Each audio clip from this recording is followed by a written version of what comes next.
Unreachable star. ESPN since 1990, your home for Major League Baseball. The big crowd, and there are no late arrivals here at Wrigley. It's not like they placed the first couple of innings, and fans are still coming in. When it's the Cardinals and the Cubs, they are here ready to go. And Tom Goodwin, as has been the case here since Sammy Sosa went on the disabled list, whoever's been playing right field, does the Sammy Sosa impression, and the fans out there in the bleachers, they like it. Todd Hollandsworth was doing it. He said that Moises Alou recommended he do it. Now Tom Goodwin gives the Sammy salute out there to the fans in the bleachers as well. Here's the Cardinals batting order. The veteran Tony Womack at second base, having a fine year with 10 steals. Ray Langford has resurrected his career. He's in left field. Albert Pujols with the hip flexor and all at first base. Jim Edmonds in center field. Scott Rolen having a monster year. He's at third base. Colin Porter is in right field hitting sixth. Edgar Renteria at shortstop. Mike Matheny the catcher. And Matt Morris, the ace right-hander of the Cardinals, on the mound. All up against Matt Clement. And right now, he's been the big winner for the Chicago Cubs. And, John, I've seen him pitch a couple of times this year in person, and he's got great movement on all of his pitches. Good slider, a cut fastball, and a good sinking fastball. As long as he keeps the ball down, which he has been doing this year, I mean, he's being very successful. Clement lost his most recent start 1-0 here last Tuesday on a cool night in Chicago. The wind blowing in. Tonight, it's a humid night. 69 degrees, 80% humidity, and the wind is blowing out. And there is a chance of some storm activity. We had some rain that came through about an hour before game time, and they covered the infield. But right now, we're ready for baseball. But that is a hitter's win, Joe. And when you played here, and when home run hitters played here, that's the first thing they look for at Wrigley Field. Which way is the wind blowing? And you'd be excited if you were playing tonight if you're a hitter. Yeah, but you got me mixed up there. You put a home run hitter in with me. You said both. But actually, I hit my first Major League home run here in Chicago, so I do have fond memories of this place. But it's definitely a hitter's win, ball blowing out. And this ballpark is a hitter's ballpark anytime the wind's not blowing in. It doesn't have to be blowing out. The dimensions are pretty small overall. Also, let's bring in our colleague now. Here's Gary Miller. Well, John and Joe, as you can hear from the applause, this is a big deal here. Now, it's not as big as it is on the weekends when it's half red here, but Cardinals and Cubs, you go just south of the city of Chicago, and this entire state is Cardinal country. In fact, the third baseman for the Cardinals, Scott Rolen, grew up in Indiana, and he spent most of his time going over to Missouri. So it's a very mixed crowd, and that adds to the rivalry. So it's only, what, 295 miles from here to St. Louis. And when the Cubs play in St. Louis, there are a lot of blue shirts at Busch Stadium and a lot of red shirts in the crowd ordinarily, especially on a weekend, as Gary said, when the Cardinals are here. So here's the first pitch of the night, and it's a called strike, a high strike there to Tony Womack. You say it's 295 miles? Well, see, I got an A in geography, but all the questions were about the West Coast. 0-1 the count. And that is foul. 0-2. Well, it'll be about the same from, say, San Francisco to, what, Santa Barbara, maybe. Okay. Now do you sort of get the picture? Yeah, I can get it. I understand that. But Tony Womack has been a great addition to the Cardinals. He's added some speed. He's stolen 10 bases. And he got off to a great start. He's slowed down a little bit lately, but, I mean, he is a guy that you like to have at the top of the lineup. He's been getting on base very frequently for the Cardinals. Check swing there, and that high fastball. And with 2 strikes, somebody will always throw a pitch like that to Womack because he's known to chase. He will chase the high fastball. You mentioned this, the aspect of speed. And partly with the addition of Womack leading the way, the Cardinals lead the National League in stolen bases.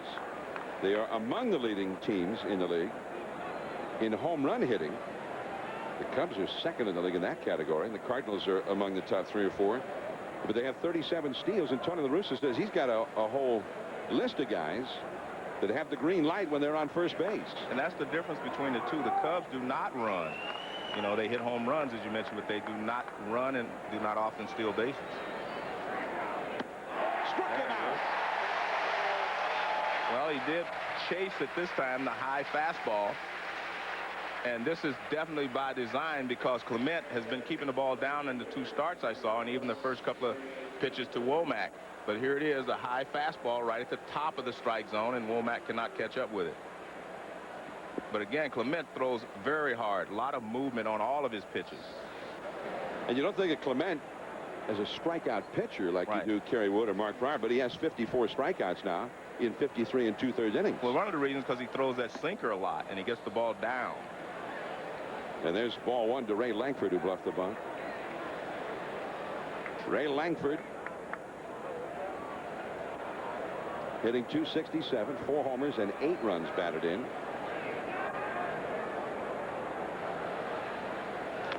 And that's a foul off to the right. 1 ball, 1 strike. And let's take a look at the defense behind Clement. And they have a new shortstop, Martinez, and Walker at second base, and Goodwin in right, all replacing injured starters on this ball club. Of course, you know Sammy Sosa's out in right field. Grzelcyk is the normal second baseman. And Alex Gonzalez is normally the shortstop, and all 3 are on the disabled list. Ball and a strike to count. To Langford. Strike 2 call. And Joe West, the home plate umpire, started out calling that high strike. You see Langford's numbers. But Langford, like Womack, good low fastball hitter.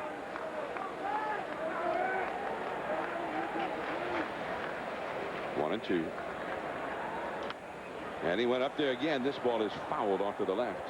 And John, that shows you the value of scouting and what happens to hitters and why it is so difficult to hit. I mean, every team that faces you as a hitter, they know exactly where your weaknesses are. They know where your strengths are, and they try to stay away from that. Because Clement really likes to keep the ball down, use his sinker. But the first 2 hitters are good low ball hitters, so he's been going upstairs a little bit. Struck him out. The low slider. And he's got a great slider. Strikeout number 2. 2 batters into the game for Clement. Now, part of our telecast tonight is ESPN Flycam, used in NCAA football, the X Games, and now on Major League Baseball. It can move, Joe, now get this, it can move up to 70 miles per hour. It's on a 2-pulley system. It's about 10 feet above field level. It'll be part of our telecast here tonight. Here's Albert Pujols, and that is too high, ball 1. A lot of people are making, something of the fact that he's only hitting .280. I mean, he's just not off to that tremendous start like he was last year, but he has 11 home runs, 27 RBIs, 1 or 2 good weeks, and he can be right back in the 320 where his lifetime average is. That low slider misses. 2-0 to Albert Pujols. Tony La Russa seemed pretty sure that Albert would not be playing in this game tonight when yesterday's game ended because Albert had the hip flexor on the right side. But Albert came in, convinced him that he was ready to go. Well, just having him in the lineup, the threat of Albert Pujols makes this a different lineup. If you take him out of this lineup, obviously you're removing a big threat. And there you see what he hit last year. His lifetime average is around 320. And if you look at it, I mean, he's not that far off. Just a couple of hot weeks. And just 2 fewer homers, only 8 fewer RBIs at this point versus last year. This time he gets a 4-pitch walk from Clement. And now the left-handed batting, Jim Edmonds, is coming up. Well, you could see the difference in pitching to Langford and Womack as compared to what they did with Pujols. You have to be very careful with Pujols. You try to make excellent pitches. See the target down and away, he misses. And look at that target down and away again. He gets a strike, but it's, again, trying to make perfect pitches. And once he got behind, I don't think he was going to give in to Pujols. Give him the Barry Bonds treatment after a while. Yeah. So here's Jim Edmonds, left-handed hitter with power. Edmonds got 10 home runs, 30 runs batted in. And he chases that high, hard one and get his own one. By the way, ordinarily you figure lefties have an advantage when facing a right-handed pitcher. That's the general rule of thumb. But when Matt Clement pitched a beauty here the other night against San Francisco last Tuesday, although he lost 1-0 to Jason Schmidt, who pitched a one-hitter, the Giants' left-handed batters were 0 for 15 against him in that game.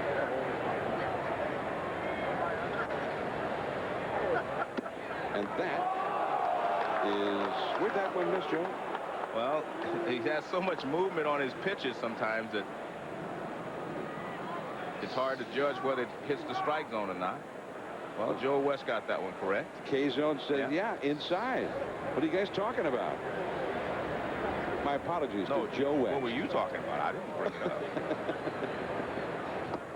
I meant we in the universal sense. All right, I got you. You know, like when the Pope says, we believe that that pitch was over the plate. But now we apologize to Joe West. Country Joe West. Yeah, Country Joe. Yeah, he's and Joe, I mean we. Country singer. As in me.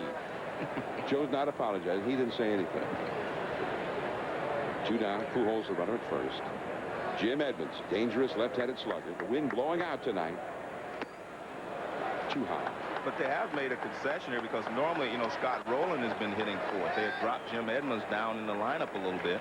And all of a sudden now he's hitting fourth today. I guess he's just trying to break up this, you know, the two right-handers of Pujols and Rolen. He doesn't want them to be hitting back-to-back. But that's the way they've been hitting recently. They don't have too many hitters who have ever done well against Matt Clement. That slider tapped foul, and now it's a full count, 3-2. Edmonds only 2 hits in 9 lifetime at bats. He's never hit a homer against Clement. Rolen has a 258 lifetime average against Clement. That's one of the best figures on the club for the Cardinals against Clement. There's Rolen on deck.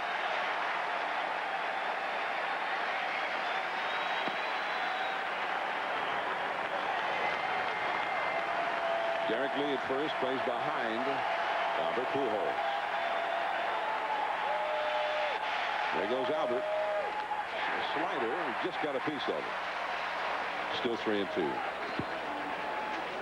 Pujols will have to go back to first. I asked Albert about that hip flexor, and he said it really only affects him when he has to stretch out for a throw at first base. He said it doesn't affect him hitting, it doesn't affect him even running. But that's how he re-aggravated it yesterday, stretching for a throw, a backhand throw. Jim Edmonds, 3-2 count. Clement and Edmonds try it again. Pujols runs. And the walk on a slider. So right now it's all between Clement and the Cardinal hitters. The rest of the Cubs have not yet been involved in this game. Clement struck out the first 2 hitters. Now he has walked 2 hitters. Well, this is unusual because he has been throwing nothing but strikes, but I think the respect that he had for Albert Pujols and Jim Edmonds, he had to really try to make great pitches. I mean, throwing a 3-2 slider to Edmonds, you know, when you have such a great sinker, I'm not convinced that was the right pitch, but he definitely didn't want to give him something he thought he could jerk out of the ballpark. But now he has to face Scott Rolen, who is the hottest and most productive hitter on the Cardinals at this time. Or on just about any other team you could name. Leads in RBIs. 41 runs batted in for Rolen. Atop the National League, atop both leagues. Slider, and it's 0-1. And that's a different slider there. I mean, he took a little off of that slider. He was throwing a hard slider to Jim Edmonds. This is more of takes a little bit off. It's a little slower slider, and it breaks a little bit more. And you can see Rolen was out in front of that pitch. It wasn't the break that fooled him, but it was more the speed. 2 men on, 2 men out. And fastball a little bit down and away.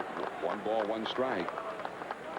Scott Rolen is hitting .444 in situations like this, where there's a runner at second or third or both. He's got a runner at second now, where a base hit can mean a run. 20 hits and 45 at bats in these kinds of situations this year. That's a base hit to left field. Moises Alou heading home. Pujols, the throw is offline. To third, Edmonds, the throw there. Thrown at third. Nice play by Barrett, but the Cardinals get a run. Scott Rolen delivers again in the clutch. 1-0 Cardinals. Well, the low slider, and he ripped it into left field. Edmonds made up his mind too late to go. There isn't a cutoff man here, but he makes up his mind too late, and a good job by Barrett to throw him out at third. Barrett handled that one like a shortstop. Cubs coming up. Alou due up third, down by a run.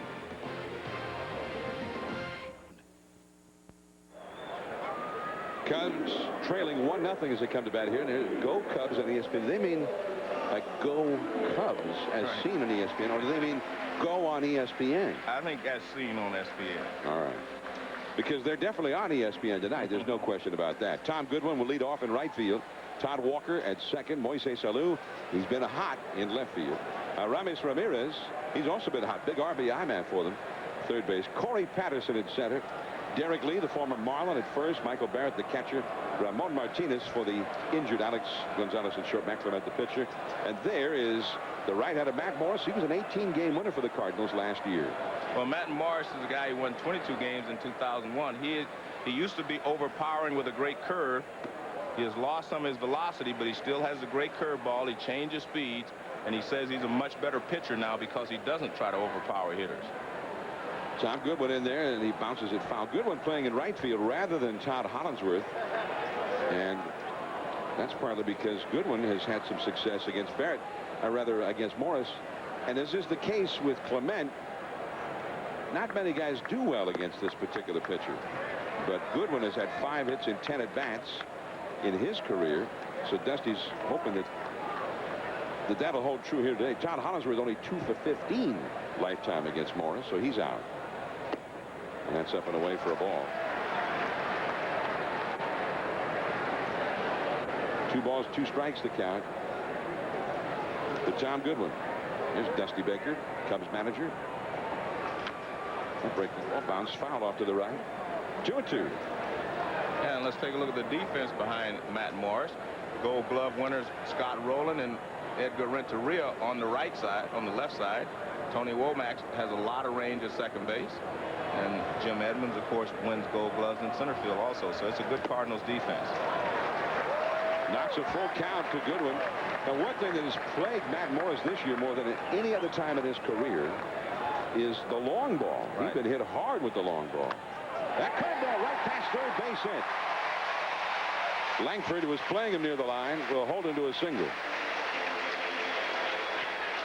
Well, he was just trying to throw a strike. This is not your real good downer. He has a great curveball.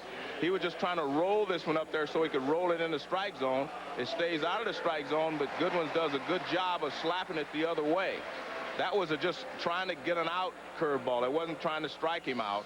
It wasn't a sharp curveball because the count was 3-2. He was just trying to get something near the plate. Now Todd Walker, and Walker is one of the Cubs hitters who has had success against Morris in the past. That's over the outside for a called strike. Walker has been playing second base on a daily basis with the injury to Mark Grudzielanek. Walker hitting .291, 5 homers, 15 batted in. He was with the Red Sox last year. And he is a very good hitter. And people who did not know that discovered it in October last year. He was really the Red Sox best hitter in that series against the Yankees. And he also, he drove in 85 runs last year. So, he's a good hitter. And he wanted to come to the Cubs. He had some other offers to go to other teams where he could start, but he wanted to come and try to, win a championship. There goes the runner Goodwin, who's got a lot of speed. That ball fouled out of play. Hit and run action there. And that's one of the things you can do with Todd Walker because he handles the bat so well. You can hit and run with him. He's upset because he did not have a good pitch to hit there. I think if he had a better pitch to hit, he could have shot it through the hole because Edgar Renteria, the shortstop, was covering. And he was trying to shoot it to left field. There's the red-hot Moises Alou on deck. Here's Langford, shallow left. Goodwin holding it first, and now Moises Alou, or as they call him here in Chicago, Alou, coming up. I'm getting into the spirit of things here, Joe. Well, I've been watching the last couple of weeks. He's been really swinging the bat well. If you make a mistake up, especially in the strike zone, he doesn't miss it. Very good fastball hitter. Moises, 12 home runs, tied for 4th in the league in that category. He hit a game-winning home run, a game-ending home run against the Giants here Wednesday. He hit a game-tying home run against the Giants the next day. Up the middle, base hit. A shot right past Morris. There goes Goodwin, heading for third, and he'll make it to third. And that's why Tom Goodwin is in there, to make something happen on the base pass if he can get there. But Lou has always been a first ball fastball hitter, and you try to make a good pitch with the fastball. Marsh does not. This ball's right in the middle of the plate, and he rips it right back through the middle for a base hit. He does not let you sneak a fastball by him. In fact, his present manager, Dusty Baker, said he and Gary Sheffield were the two best fastball hitters that he has seen since Hank Aaron. Now Aramis Ramirez. He's been the big RBI man for the Cubs, and he fouls this one off to the right. Ramirez, 285 average, 9 homers, and 32 runs batted in to lead the Cubs in that category. And one thing I'm noticing about Morris, he supposedly has lost some velocity on his fastball, but it's alive. He has a very live fastball tonight. There's a lot of movement on the fastball. Cardinals lead 1-0. Cubs with a threat. Goes inside with that fastball missing. Off the corner. 1 ball and 1 strike. Matt Morris has always been the man for the Cardinals against the Cubs. Now Lou at first. Pujols on the bag with him. Matt Morris is 10-2 lifetime against the Cubs. That ball is whacked way back there on its way. Gone to the top of the bleachers. A 3-run big fly. Aramis Ramirez. And the Cubs lead 3-1.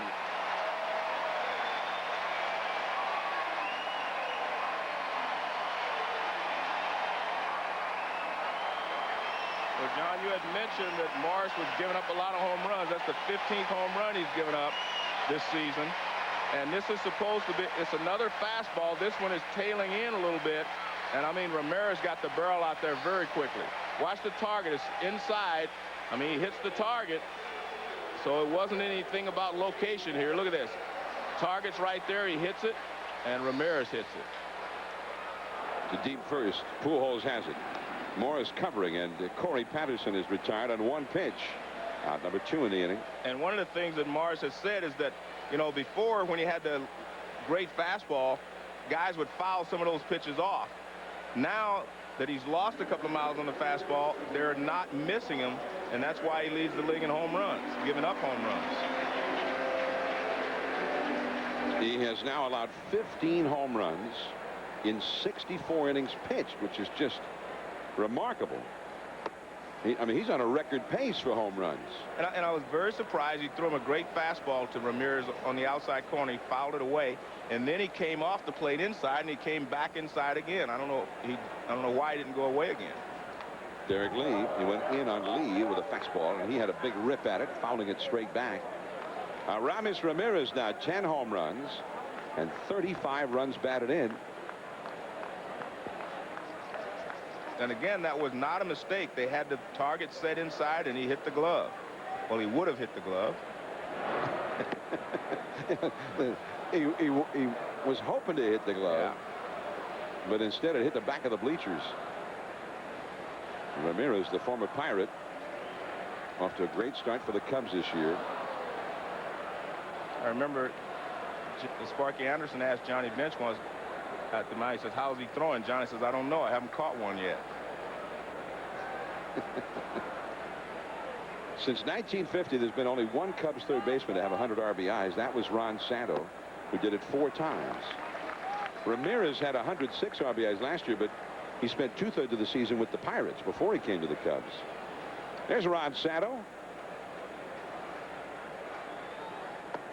And that curveball low and outside. Full count. Well, that's his bread and butter pitch. That good overhand curveball kind of breaks 12-6 on the clock. And we have not seen much of that here in the first inning. That's out of play. Another fastball. ESPN Sunday Night Baseball. We're at Wrigley Field in Chicago. Right now it's a beautiful night. It's humid. Wind blowing out. A home run hitters win. The Cardinals with a run in the first. The Cubs with 3 in their half on a 3-run homer by Aramis Ramirez. Well, the home run to Ramirez didn't matter whether the wind's blowing out, in, or whatever. That was gone. These two teams have played their first game against each other in 1892. That curveball misses inside, so Derek Lee gets a walk, and the inning continues.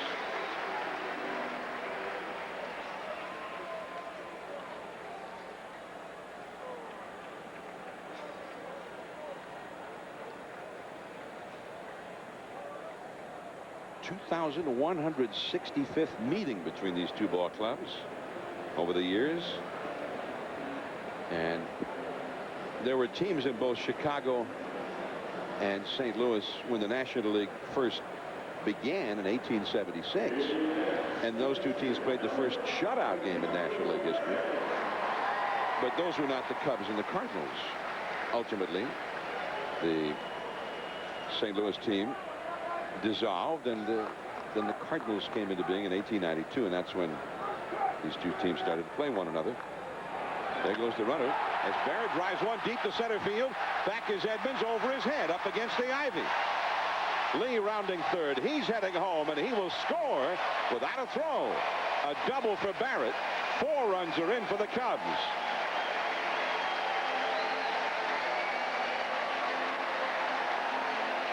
Well, because he was in motion, Derek Lee was able to score easily when that ball went over the head of Jim Edmonds. But it's a line drive. Another fastball. This one again pretty much in the middle of the plate.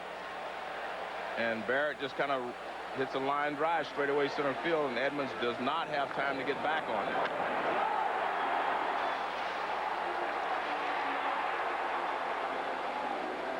And remember two things. If the ball sticks in the ivy, it's a ground rule double.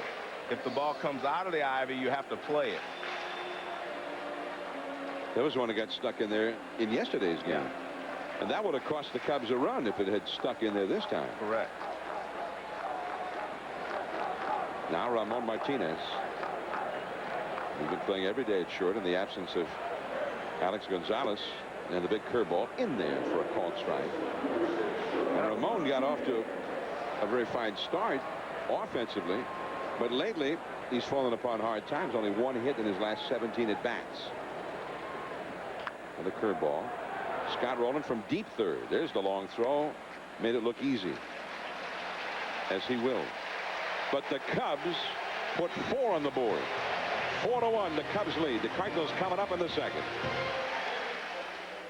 Hi, Tom Bodette. You're about to witness the miracle of savings. Click 6 web bargains save you even more at Motel6.com. Technology and value, the stuff of life. We'll leave the light on for you. And Accor Hotel. Announcing the Xterra World Championship Package, built with options as tough as the race itself.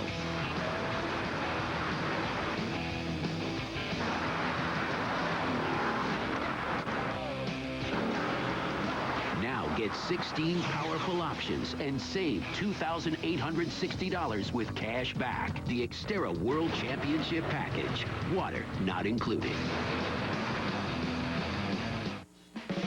If these walls could talk, they'd say use the straight line laser level. Just level, set, fire, and get everything laser straight.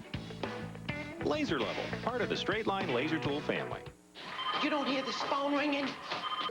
Hello? Hi, Mom. Oh, where are you? You haven't called this house in 2 days. I'm so worried. Rose, who is it? Vegas. I got married. Yeah, I got married, Mom. I eloped. But what in the world would make you do something like this? $139 a week for any compact car at Budget. For irresistible prices on irresistible cars, call 1-800-BUDGET-7 or visit budget.com. There's a DVD. Once you watch it, Oh, man. you'll discover 3 times the outtakes, the bloopers, and the extras. Who's your mom? Scary Movie 3, only today on DVD and video. I like things in life that are the best. My best friend. The best shortcuts. The best cuts. And of course, the best place for these. My son. Chris, let me call you back. I'm a little busy. Now at Radio Shack. The Sprint PCS Vision Video Phone VMA680 by Samsung is just $149.99 with 2-year agreement. Did I mention the best sport? Radio Shack. More hard times for Matt Morris, the Cardinals' ace right-hander. In a year where the Cardinals overall have pitched real well, better than maybe people expected. The 2 guys that were expected to be their top 2 pitchers, Woody Williams and Matt Morris, have had some problems. Although Matt Morris has had several excellent ball games, he's also had several games where he's been roughed up. And he got roughed up in the first inning here tonight. 4 runs for the Cubs.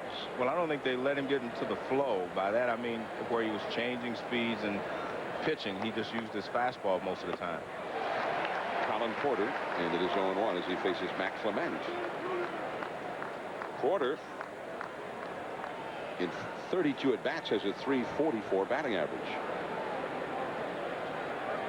Matt Clement, the 29-year-old right-hander from Butler, Pennsylvania. And quickly it's 0-2 to Porter. And Clement's got that interesting beard, Joe. You ever think of wearing a beard like that? No. I don't think that would. But if you lived here in Chicago and you were a Cubs fan, you'd be wearing one. I see a lot of fans wearing them, yes. He's created a lot of converts. It's too high. Porter lays off. Colin Porter. There's somebody got the Clement look going. I think Clement's looks a little better than that one. No, I think that guy's looks really good. Clement needs a little work on his, maybe, now that I've seen that other one. 1-2 the count. Up the first base line. There's Derek Lee, one of the best fielding first basemen around. And Porter is retired out number 1. Matt Clement told us how he has been surprised by the response to his facial hair in Chicago. You know, in a way, it's kind of creepy, I guess, but in another way, it's kind of an honor, I guess, that the fans rally behind me a little bit. And you know, you're going out to warm up for a game, and you have ladies and old men and young kids and everything else with glued-on beards. And who would have thought of it when I just grew it as a joke originally when I was with the Marlins, and they would have come this far. But it's pretty cool, and it shows how passionate, I guess, the Cubs fans are. Passionate, that's the word for it. Here's Edgar Renteria, and the slider misses for ball 1. How about that other guy that had the little beard going? Did you like that one? No. Actually, I like Clement's. At least his is trimmed. All right. So far, the ones you've seen, Clement's is the best one. Yeah, his the best. Right. 1 ball, 1 strike. The original's always the best anyway. See, his is trimmed very neatly. Edgar Renteria, who struggled so far, I mean, by his standards, hitting .277. But Matt Clement has just owned him. That slider, 1 ball and 2 strikes. I mean, what is he, 1 hit lifetime against Clement in 21 at-bats. 1 for 21. He should have come up with a bad ankle or something tonight. Well, he dropped, Tony La Russa dropped him from the 2nd slot to the 7th spot. Jammed him. Here comes Ramon Martinez. He double clutches and still gets him. Just barely. Good hustle down the line by Renteria. With a nice play after he fumbled it by Martinez to get rid of it quickly enough to get him at first base. Now watch after he fumbles it. It's a routine play right there, but during the transfer he had problems getting it to his throwing hand. But once he got it there, he snapped the throw and got something on it. And he was out because Derek Lee would have stretched otherwise. 2 down, and here's Matheny. Cardinal catcher. .281 average, 2 homers, 15 batted in for Matheny. And Clement just missing on the outside. 1 ball, no strikes. Matheny, you know, outside of St. Louis is not that well known except by the real baseball people who study these things. But the Cardinals have been about the toughest team to run against among any team that doesn't have Ivan Rodriguez. They've allowed only 9 stolen bases against them this year. And they've thrown out as many as they've tried to steal. And Matheny, I mean, their pitchers obviously must do a good job holding the runners close. But Matheny is just outstanding at making that throw and getting it quickly and making it accurately to second base. And that goes along with what you were talking about earlier, Joe. This team has a lot of outstanding defensive talent. Gold Glove winners. People make the plays.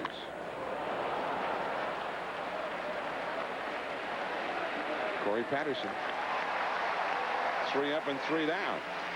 Still 4-1 Cubs. Matt Clement coming up. Then the top of the order against Morris.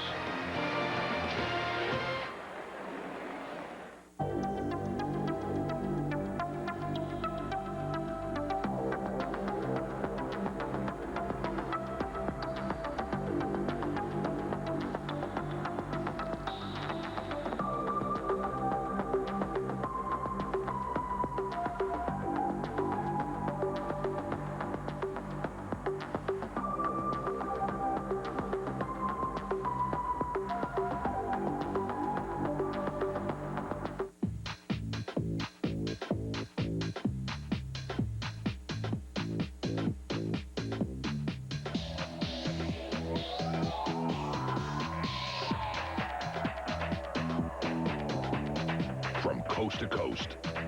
Starting now, if you don't click it, expect a ticket. Cops write tickets because safety belts save lives. So click it or ticket.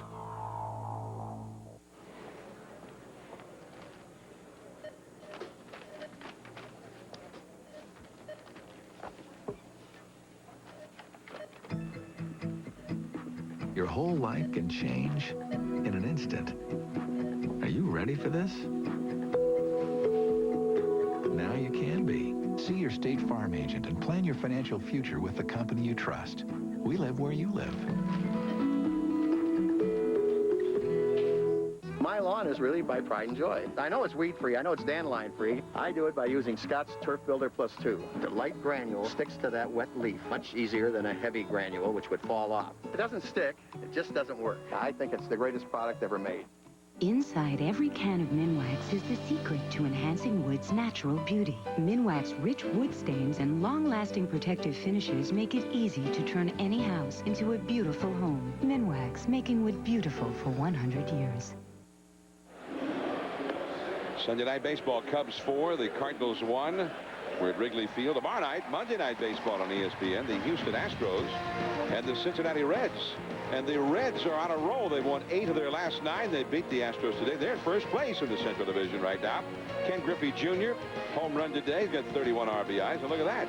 The Reds at top of the division by a half game over the Cubs. The Astros a game down. Cardinals 2 out.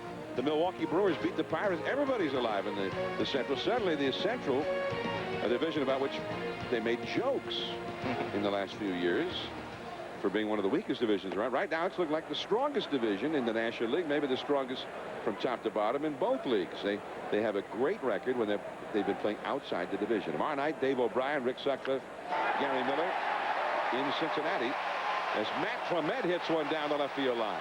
And he's going to get a double. Well, I wanted to see if Matt Morris changed his approach, you know, by using more breaking balls. He does, but this is a curveball that Clement waits on and rips it down the left field line. Watch, you'll see it's a curveball. Stays on the inside part of the plate. And he just rips it down the left field line. He was bailing a little bit, but he was able to hit it hard down the left field line. Most of the pitches he got hurt on in the first inning were fastballs from Matt Morris.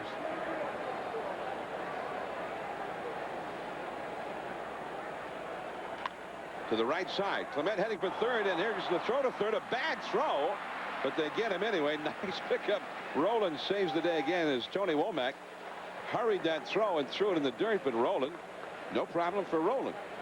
Well, a good job there by Goodwin to try to pull the ball to the left side, but you can see that Womack, he's already in close, so that they're going to be able to get Clement at third. You automatically go, if you're a pitcher especially, on that ball, but you have to look and see where they're playing. And you can see Womack was playing halfway, and a great pickup there by Rolen. That's one of the reasons he's a Gold Glove winner. He makes all of the plays, and they were able to retire Matt Clement. Not Todd Walker. And they've got, or they had him picked off, but the ball rolls away from Pujols. Wow. I mean, I say they had him picked off. The umpire never signaled he was out, but certainly from up here, and of course I'm like 3 miles away from first base, but I thought they had him. Hey, that 3 miles doesn't stop you from calling balls and strikes. He's out. No, but I have to agree with you. It appeared that they were going to get him. It appeared that they had him. Oh, that was right in there. But I mean, they definitely had Goodwin leaning the wrong way. Even from up here, that pitch looked like it was outside. There's the pickoff. Yeah, he was starting to break off, and he does get back. So he's starting to break off right there, and Pujols doesn't make the catch anyway. Goodwin running, and he steals it. Not even Matheny could get him that time. A nice tag there at second base, or attempt at a tag by Renteria. He tried to swipe him and hit him as he went by. The throw was on the first base side. Not really a great jump. He makes up the speed with his speed. The difference, now watch, he swipes at him, and he does not get him. If he hits him out in front of the bag, obviously he's out, but he could not make the catch and tag at the same time. bragging about Matheny, and right away a guy steals against him. Well, a lot of that has to do with who's running, too. I mean, he knows he's got a rush, John, and he got rid of it quickly, but he threw it on the first base side. That's never been a problem for Matheny in the past. Goodwin, although he's an excellent base stealer, he stole 19 last year. He only had 171 at bats last year. But that's his first steal this year. I'm surprised. And now, the ESPN.com Sunday night All-Stars Fantasy Stats Update. The top 10 infielders, outfielders, and starting and relief pitchers, plus the Fantasy All-Star team, the top players at each position, all included. And we'll be showing the best players over the past week at 15 past the hour and 45 past the hour. Will be the best players over the past month. All right. So just, you know, keep an eye out. 15 after and 45 after. Todd Walker with Goodwin in scoring position. Pujols, he's going to wave off Morris and take it himself. Down to third base goes Goodwin. 2 down. And you can see that Morris has definitely changed his pattern. He's mixing in a few more change-ups, even though he's not throwing the curveball like he would normally throw it. He's using the change-up instead of just going hard stuff after these hitters. And we talked about Alou being a first ball fastball hitter. He got a first ball fastball last time up in base hit. And if you throw him a fastball here, he's going to swing at it too. So you better make a good pitch. Alou ripped a first pitch right back past Morris into center field for a base hit in the first. First ball swinging down the right field line, on the move, right there near the stands. Porter, and the inning is over. Another first pitch fastball. Got him this time. No runs for the Cubs. 4-1 Chicago. Excuse me, are you happy with the choices in your 401ks? When my only real choice was company stock? I've had 5 jobs, so 5 401ks. Who knows? I'm happy now. I rolled over my old 401ks to TD Waterhouse. Thanks, guys. Choice lets you diversify. At TD Waterhouse, they offer CDs, stocks, bonds, and thousands of mutual funds, including 1,500 with no transaction fee. If you want more choice, choose TD Waterhouse, the alternative to higher-priced brokers like Merrill and Schwab. Hello? Oh, hi. Mr. Wendy here, going door to door to remind people about Wendy's late-night pickup window. Don't you have anything better to do? Actually, no. Look, how many times have you been forced to eat lousy food late at night? Happens all the time. Why? If you go to Wendy's, they'll make you a really good classic double with cheese, fresh, instead of something that's been sitting around for who knows how long. You're with Wendy's? Well, unofficially. So is anyone else home? Yeah. Say hi to Bruno. Whoa, Bruno. Wendy's pickup window is open till midnight.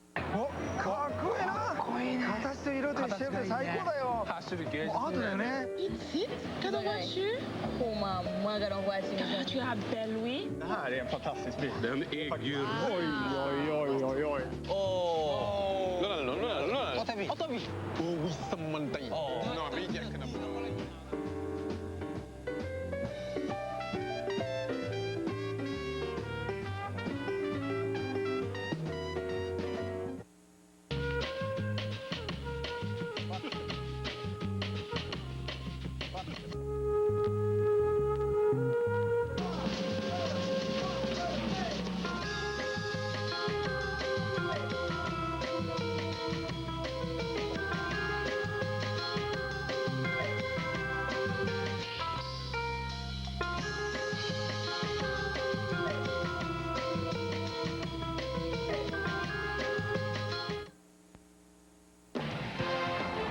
ESPN Sunday Night Baseball, brought to you by TD Waterhouse, the alternative to Schwab and higher-priced brokers like Merrill Lynch.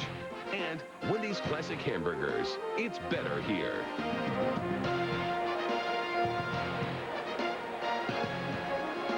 Sunset in Chicago. And there are some heavy clouds in the vicinity, Joe. But we're not worried about that. Here's Matt Morris against Matt Clement. And that's a ball up and in. Matt Morris is a pretty good hitter. He's had 5 hits this year in 24 at-bats, including a double and 4 runs batted in, a 192 lifetime batting average. Hit 275. There's a strike, 1 ball and 1 strike to count to Clement. I can't remember what year it was. He hit 2. He might have been in college when he was in Seton Hall. But he's a 192. He hit 192 last year. There we go. I've done a lot of research on this. Well, but that's a good hitter for a starting pitcher. And what people need to understand is a starting pitcher, a batting average of 200 is like a regular hitter player hitting 300. That's how you gauge whether the guy's a good hitter or not as a pitcher. 1-2. Tries that slider on the inside, but misses. 2-2. Leadoff man Tony Womack on deck. Then Ray Lankford due up. 4-1. The Cubs are leading the Cardinals here. There's Womack on deck.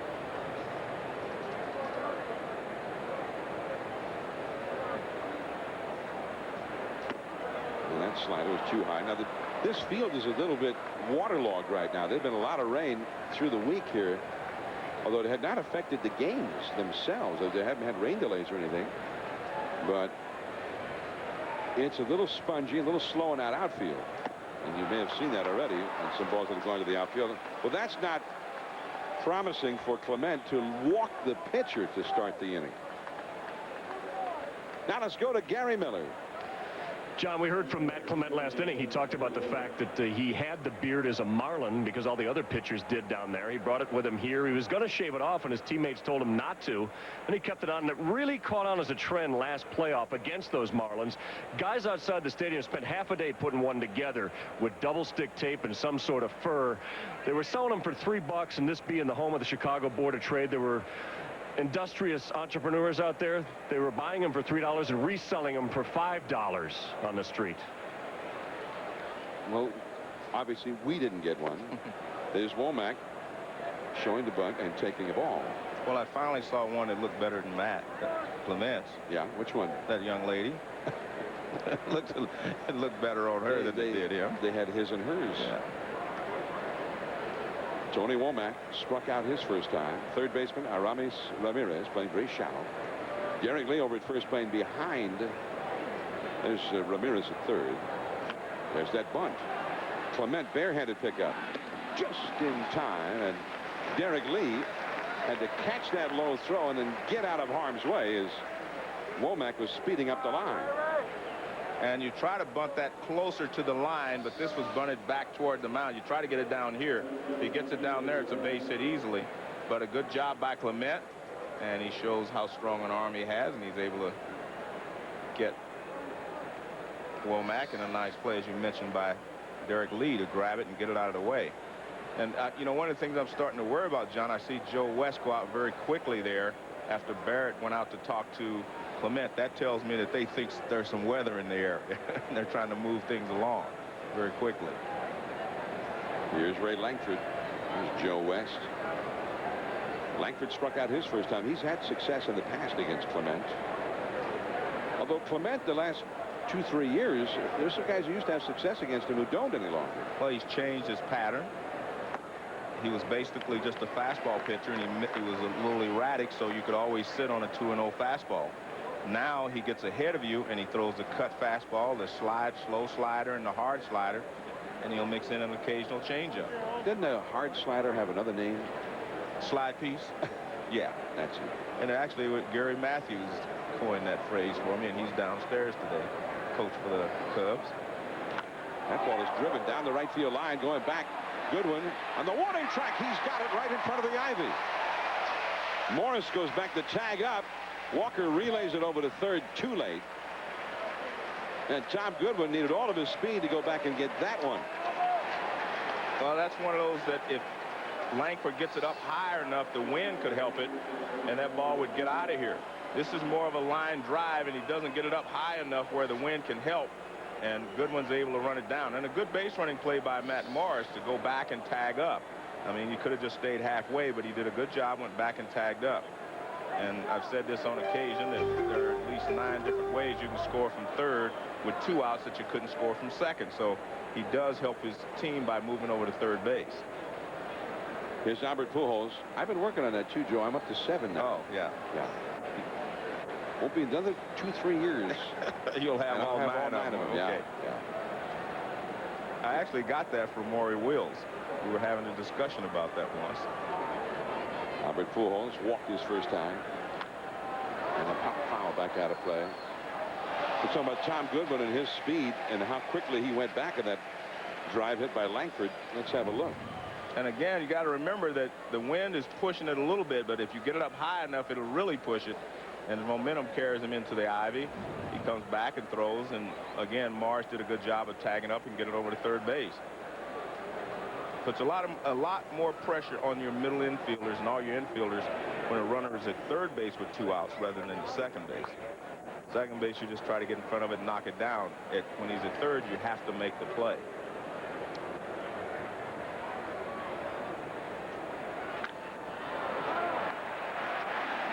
Ramon Martinez throws out Pujols. 1 man left. Joe Morgan chatted with Scott Rolen before the game. We'll hear from Joe and Scott later on in the telecast. We'll be right back. Reggie Miller pulled out a dramatic victory for the Pacers in Game 1. Here's the 3. Got it! Now the Eastern Conference Finals move to Game 2. Pistons-Pacers coverage begins at 7:30 tomorrow on ESPN.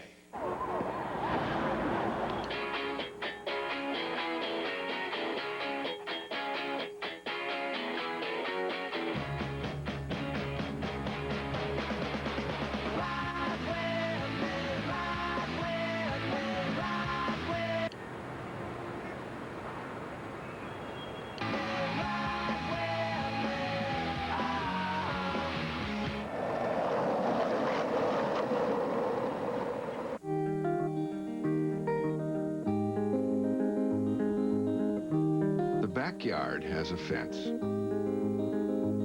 The playground has a fence. The ball field has a fence. Beyond the fences, new worlds are waiting. Go on. Pursue your passions. Go RVing. Call for a free video and visit an RV dealer. Look at him. He thinks this is his truck, but he's wrong. This is my truck. 8 years I've sat here. 130,000 miles of wind have passed through this nose. This truck is mine, but he does protect it. Help extend the life of your engine with Castrol GTX High Mileage, specially formulated to protect against oil burn-off better than competitive leading oils. Nice man. Nice man. Help older cars feel young again with Castrol GTX High Mileage.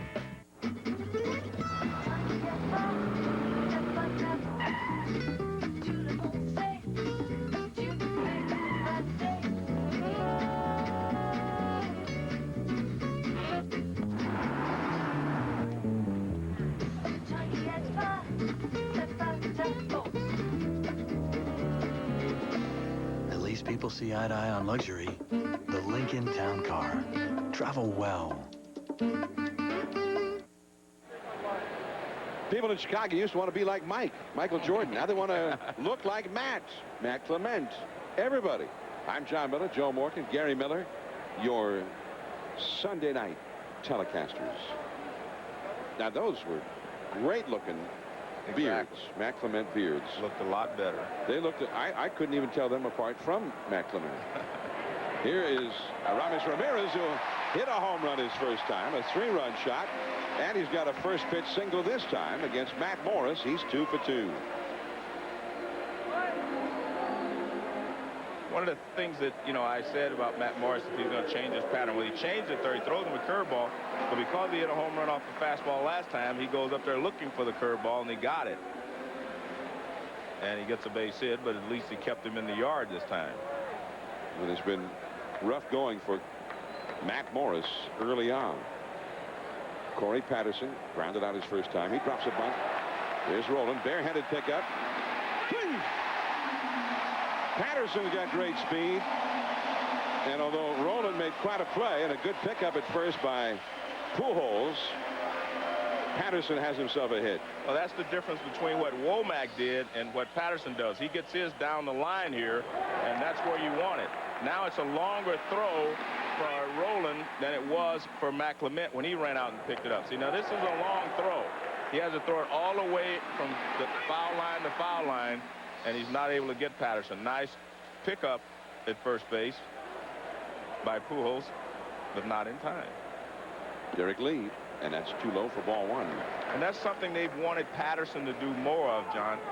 Dusty Baker wants him to bunt more, take a few more pitches, because he's been striking out a lot, even though he's showed up that he has some power. Check swing, and he went around with it. 1 ball, 1 strike to Derek Lee, who walked his first time. Dusty Baker, we're talking about the big three he's got in the middle of the order now with Alou, Sammy Sosa, Aramis Ramirez. And he said that Sammy's his slugger, Alou is his clutch man, and Ramirez is his RBI guy. Right. And then he's still got Derek Lee, who can do some of those things himself. Well, make no mistake about it, John. There is a difference between an RBI man and a guy that drives in runs. You have guys that drive in runs, they can, get 4 or 5 at a time and end up with 100 RBIs. An RBI man is the guy that does it in the clutch. He bounces it foul off to the left. Well, he's got Alou as his clutch man. Right, but I mean, and Ramirez is his RBI guy. Yeah, but the RBIs are clutch too. I mean, anytime you're driving a run, you're hitting in the clutch. So maybe he's saying that they're both RBI guys. No, but I both think, clutch guys. No, I think they're both clutch guys, but there is a difference between the two. I think Ramirez is more of an RBI guy than Alou is. That's foul on the third base side. 2-2 the count to Derek Lee. Nobody out. But Alou is going to end up with a lot of RBIs because of the way that he hits. But Ramirez is the guy that's the RBI man. Well, some of that is where you hit in the order too. If you're hitting behind Sammy and Moises, you get a lot. There'll be a lot of guys on base for you. Yeah. Derek Lee, and that curveball, he just gets a piece of it, stays alive. 2-2. There's Moises Alou. The columnist here in the Chicago Tribune, Rick Morrissey, said today about Alou, he said opposing pitchers would rather do shots of Tabasco than have to face him. And especially if they're fastball pitchers and have to throw him a fastball. Strike 3 call to the inside to Lee. A sinking fastball there from Morris. And you see Morris set him up perfectly in this at bat. He used the curveball to set him up, and then he busts the fastball in on the inside part of the plate. Perfect pitch on the inside corner. But because he had thrown him a couple of curveballs, he had to wait a split second longer, and he gets tied up on the ball inside. That's the Matt Morris that we're used to seeing. Using the curveball, using the changeup away, and then busting the fastball in. 1 out. Here's Michael Barrett. He ripped a double over the head of Edmonds in center his first time to knock in a run. The Cubs scored 4 times in the first inning. Barrett, the former Expo, acquired during the offseason. Actually acquired from Oakland. I might have the whole routing of this a little bit confused. Yeah. Because he first got traded to Oakland, then, I don't know, 20 minutes later got traded to the Cubs. And the Cubs are glad to have him, and he's really giving them just what they had hoped, and he's hitting well. That's a ball. The A's ended up with Damian Miller, the veteran catcher, who had been here last year. Yeah. Damian Miller used to catch Randy Johnson and Kurt Schilling in Arizona, and then was catching Kerry Wood and Mark Pryor here. And now he's catching Zito, Mulder, and Hudson in Oakland. 2-1 the count. 3-1. Matheny knocked that one down. No, well, I think he was crossed up. You're going to see him go out and talk to him. He was crossed up. He was looking for a curveball. Yeah, you see him. He's going out and talk to Morris. See, this is supposed to be a curveball. So you see him reaching down here for a curveball, and it's a fastball. So that's why he got crossed up. I mean, he was looking for a curve. He was looking for the ball to break down, and it was a straight fastball. And watch his glove, and this tells you what he's expecting. He'll reach down with his glove. He reached down here for a curveball, see? And it's a fastball. And he's lucky that he got some canvas on it. Fastball fouled back by Barrett. 3-2. I can only imagine the tone of that conversation he just had with Matt Morris. Yeah, he's saying one's a curve, one's a fastball, two's a curve. Can you count to 2? I mean, they do change things a little bit with the runner at second. The runners are going. That ball is fouled on the third base side. And that's where the confusion comes in. A lot of times with a runner second base, of course, you do not want him to pick up the signs. So you may go to the second or third sign being the one rather than the first sign. Or you may hit your shin guard and say the one after the shin guard or whatever. There's a lot of different ways of giving signals to keep the guy from second from knowing. Okay, so what was that? There's a pickoff at second, and back to the bag safely is Ramirez. That was a pickoff. All right, so now we got that one. Yeah, we got the pickoff. And they do call it from the catcher a lot of times. And what you will see there is a catcher will move or do something with his hand, and that's when Morris turns to throw to second base. So they could see a different signal there. A nonverbal communication. 2 on. Runners going. That one's down the right field line and foul. Still 3-2 to Barrett. We're in the last of the third at Wrigley Field. Cubs and Cardinals, rubber match of the series. Both of them trying to keep pace with the new first-place team in the Central, the Cincinnati Reds. The Big Red Machine. How about the on Reds? A roll. How about the Reds? They won again today. They've won 8 out of 9. Corey Lytle shut down the slugging Houston Astros. Ken Griffey Jr. hit a home run. Still 3-2. Runners not going. At curveball into center. Edmonds has to go back. He's got it. Back is Ramirez to second. He'll have to hold there. Already to second was Corey Patterson. He had to retag and go all the way back to first. So 2 men are gone. That ball hit well by Barrett, who had quite a battle with Matt Morris. The Cincinnati Reds, 8 of their last 9. They've won, and now they have a half game lead over the Cubs, who need to win just to stay tied with them. The Astros a game back. The Cardinals hanging in there. Walt Jocketty, the Cardinals' very fine general manager, said that he had several scouts who see all the teams tell him, says, you know, if your team was in any other division, you'd be the favorite to win first place without question. Well, I think you could say that about the Cubs and the Astros as well, though, John, because if you look at the Cubs, I think the Cubs, if they get healthy, Mark Pryor back, Kerry Wood, Sammy Sosa, I think they are the team to beat.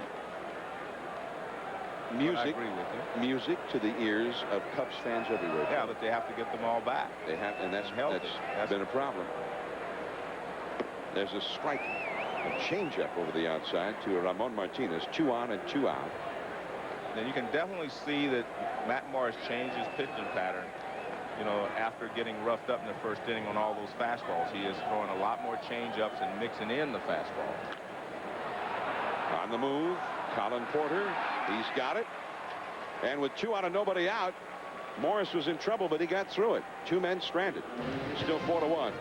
Jim Edmonds, then that man, Scott Rolen, coming up. Enterprise rent-a-car for our trip? Yeah, they're everywhere. Even airports. See? Airports, too. Hello, welcome to Enterprise. Let me help you with that. Wow, the friendly service of Enterprise is everywhere. Pick Enterprise. We'll pick you up. Strong leadership. That's what we need to create real change. If I'm allowed... Listen carefully. You've been selected to join our agency as a remote operative. Your mission directives are available for download now. Be careful. Vote for me, John Kohler. And remember, the best weapon we have is you. Siphon filter the Omega strain. Rated M for mature. PlayStation 2, now just $149.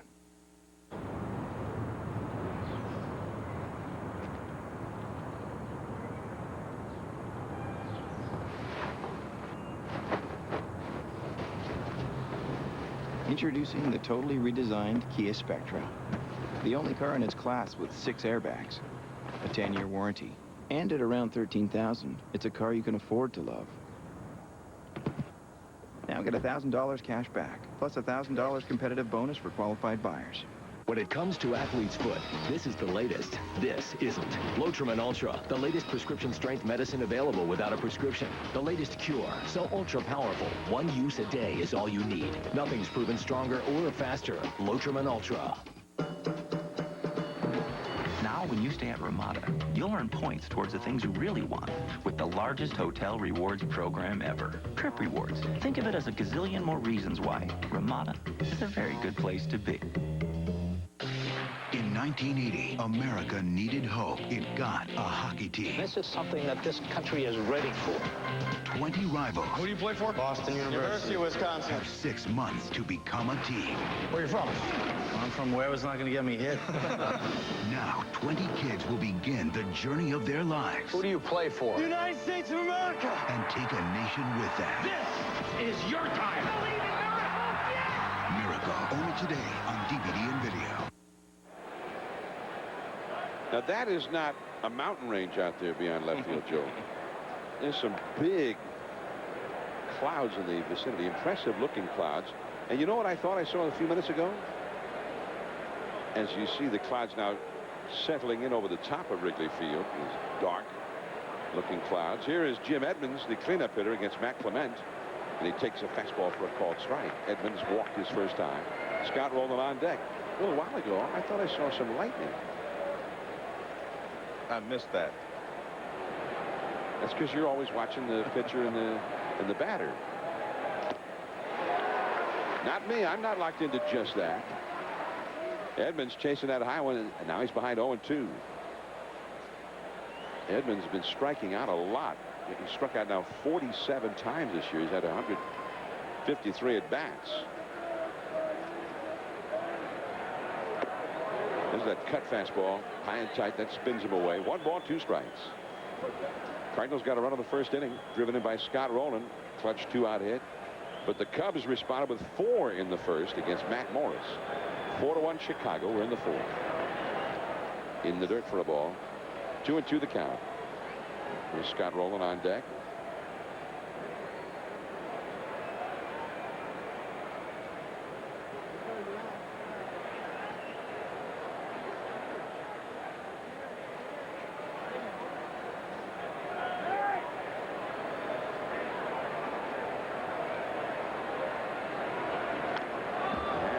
He went back upstairs again with that fastball, and this time Edmonds got a piece of it, fouling it straight back.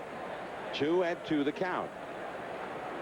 Matt Clement, his team had been, the Cubs, had been shut out in each of his last 2 starts. And he pitched a beauty here 5 days ago against the San Francisco Giants and lost it, a heartbreaker, 1-0. He definitely deserved better in that one. Barry Bonds scored the only run of the game. He stays up there. This time Edmonds took it.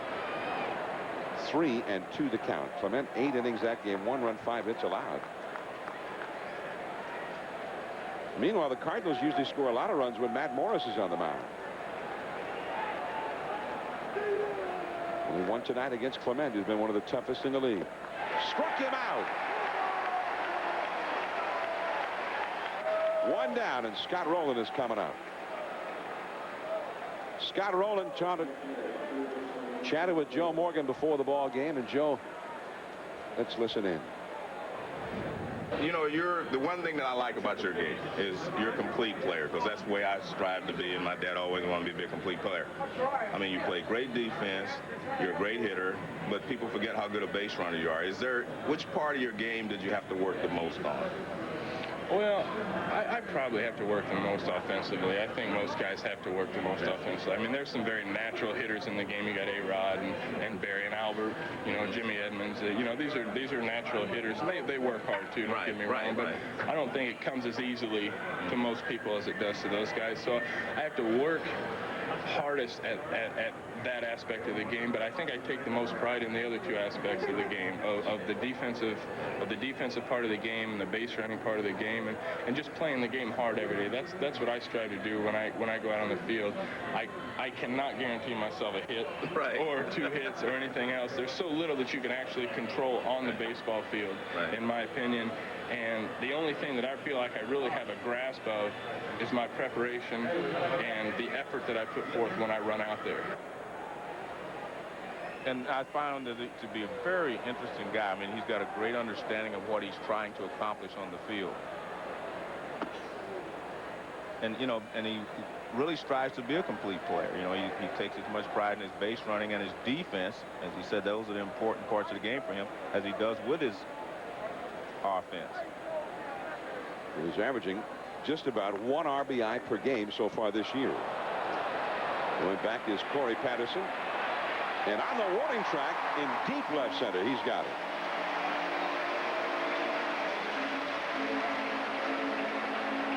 The wind blowing out and with gusto, and that one just kept going. I think one of the things, John, you know, in the daytime, I think balls really fly out of here, you know, when the wind's blowing out. I'm not sure how they travel as much at night, you know, as well. I don't think they travel as well at night as they do in the daytime here.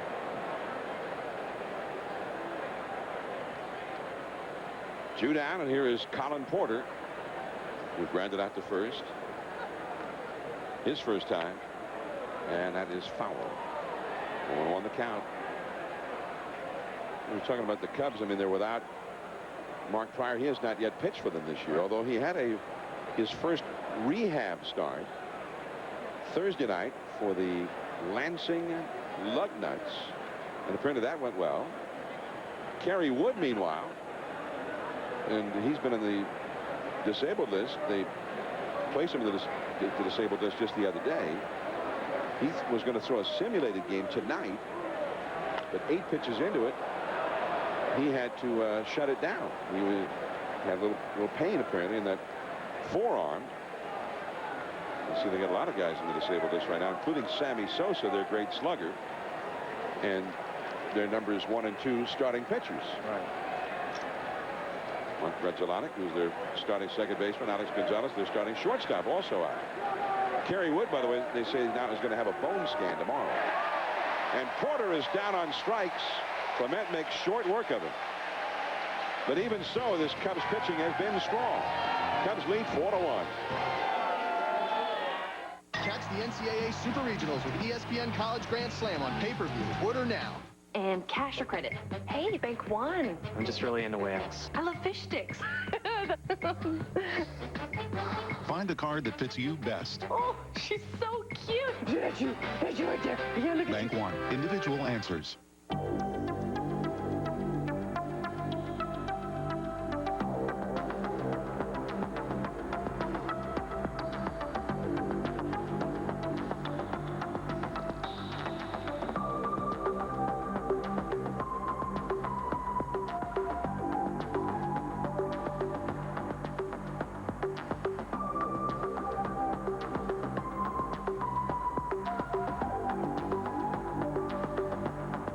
When it comes to fresh, no one does it like Subway. Behold our line of delicious low-fat sandwiches, made fresh with under 6 grams of fat. Pile on fresh veggies, and don't forget the fresh baked bread, because this is Subway, and this is how you eat fresh. Subway, eat. Cable TV offers you more of everything. More choice of what you and your family want to watch, and more control over what you don't. With cable, you have so many programming choices that come into your home, and more ways to limit which ones your kids have access to. And because it's cable, we're giving you more. More information on how you can best manage all of cable's choices for your family. Call your local cable company or go to controlyourtv.org for more on how to view the right thing. Learn more at Comcast.com or call 1-866-781-1888. Now is the time to buy at Villa Park Office Equipment. Visit our new expanded showroom and buy, rent, or lease new and pre-owned Hahn, Lazy Boy, Lacoste, and Riviera, or choose from refurbished furniture by Steelcase and Hayworth. View our huge inventory in our new expanded showroom across from the Odeum in Villa Park, or see what's new online at vpoe.com. We'll help you plan your office space, provide delivery and installation. You'll get full service and 30 years experience from Villa Park Office Equipment. Dana Jacobson back in the ESPN studios. Astros Reds in the 5th. Reds with a 3-0 lead, and that is gone. Ken Griffey Jr. with his 490th of his career, 9th of the season. Corey Lytle gets the shutout, 7-0 Reds. Let's go back to John Miller and Joe Morgan. All right, and there's a swinging strike one by Matt Clement as he chased a pitch for Matt Morris. It was over his head. 490 for Ken Griffey Jr. That was a long one. Yeah, and he's closing in on 500. Clement fouls it off to the right. And if he can stay healthy, I'm sure he's going to have a fantastic year there, and that's going to bode well for the Reds, who are right in the thick of the pennant race. And tomorrow night we'll see the Reds from the Great American Ballpark on ESPN. There's a foul off to the right. Tomorrow night, the Cincinnati Reds will host the Houston Astros. Final game of that series on ESPN 2, Monday Night Baseball. Dave O'Brien, Rick Sutcliffe, Gary Miller will be there to bring it to you. Griffey as Clement is down on strikes. One away. Morris gets his second strikeout of the game. Griffey's got 31 RBIs this year, 9 home runs, but only hitting .237, so he really hadn't even gotten going yet. There's the curveball from Matt Morris, and Matt Clement knows that he's out. Tom Goodwin, the hitter now. Let's go to Gary Miller. John and Joe, he's starting tonight, and you saw him run out a la Sammy Sosa in right field. He's been a big part of this game, but he's also the head lemon. It's the name of the group. Last year they were the stuntmen when Lenny Harris and Troy O'Leary were part of them. This year with Paul Bacco, Ramon Martinez, and himself. They're the lemons. And bench coach Dick Pohl even talks to them as lemons, says, lemons, get ready. So he's ready tonight, and he's actually starting. He said he carries a lemon around. He took it with him on the road trip, and they went 4-2. But eventually it gets moldy, just like too much exposure does for the playing lemons. So you mean if you're not a regular, you're a lemon? Is that the idea? Well, I think the last part of it was the telltale sign is lemons do spoil if they get out there too much. I think that's the problem. And he's the head lemon. Yeah. 2-2. And that curveball from Morris in the dirt. This is a guy you do not want to walk. I mean, Tom Goodwin. Goodwin is a guy who makes things happen, and you really prefer to have him hit his way aboard. Albert Pujols will keep him off the bases here at number 2.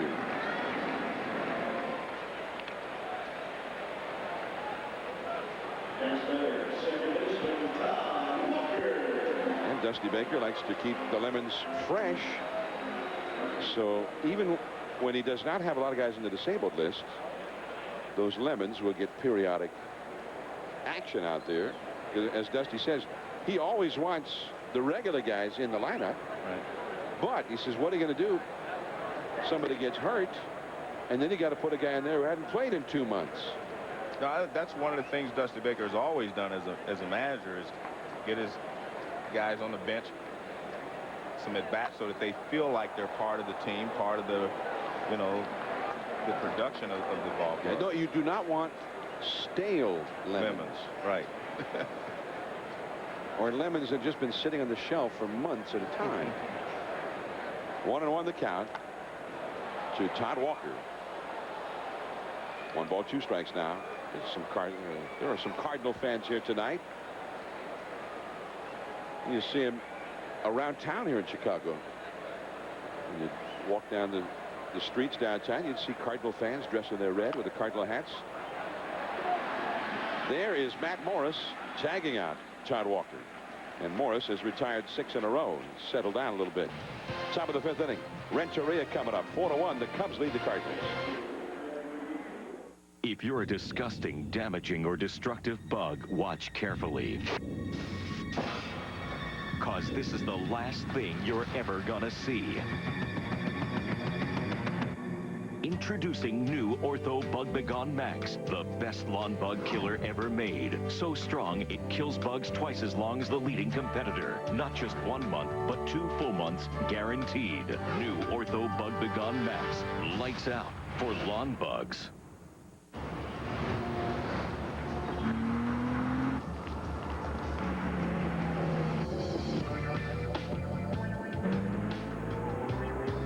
DVD navigation, keyless ignition, and laser-assisted cruise control.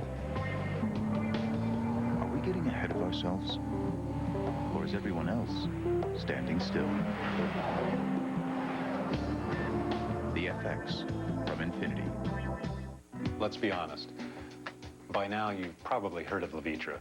I bet you're still wondering, does Levitra really do what it's supposed to? Well, I could tell you. But where's the fun in that? Talk to your doctor. Find out for yourself. You know when they say nothing ventured, nothing gained? They aren't kidding. Ask your doctor if a free trial is right for you. Levitra, when it counts. I was running in the street in San Pedro, and now I'm wake up in the major leagues. I play hard every day because this is the way that we play in my country. I never would dream that I would be playing at Major League level. Playing Wrigley Field is like, wow, it's like another dream come true. I lived for this. Catch Major League Baseball all season long on ESPN. Don't miss it. Dana Jacobson here in studio. Ramada brings us Rockies Mets. Tom Glavine had a perfect game going into the 7th, holding on to a no-hitter in the 8th. Kit Pello spoils the bid. Double off the wall here. 4 outs away from the first no-no in Mets history. They'd get the win, though, 4-0. Let's go back to John Miller and Joe Morgan. Tom Glavine is really having a year right now for the Mets, and the Mets are doing real well. The Mets over in the Eastern Division are back to 500. They started the only 3.5 back of Florida over there. Edgar Renteria facing Matt Clement, and it just is not pretty for Renteria. A broken background out this time. He's 0 for 2 and is now 1 for 23 lifetime against Clement. 1 out, nobody on, and here is Mike Matheny.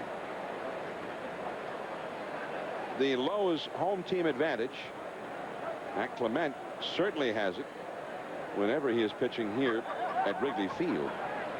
12 games below 500 in his career on the road, and has always pitched better at home.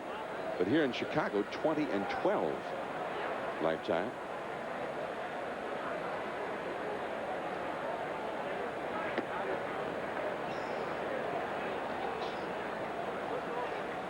Mike Matheny, 1 ball and no strikes. Matheny flied out his first time.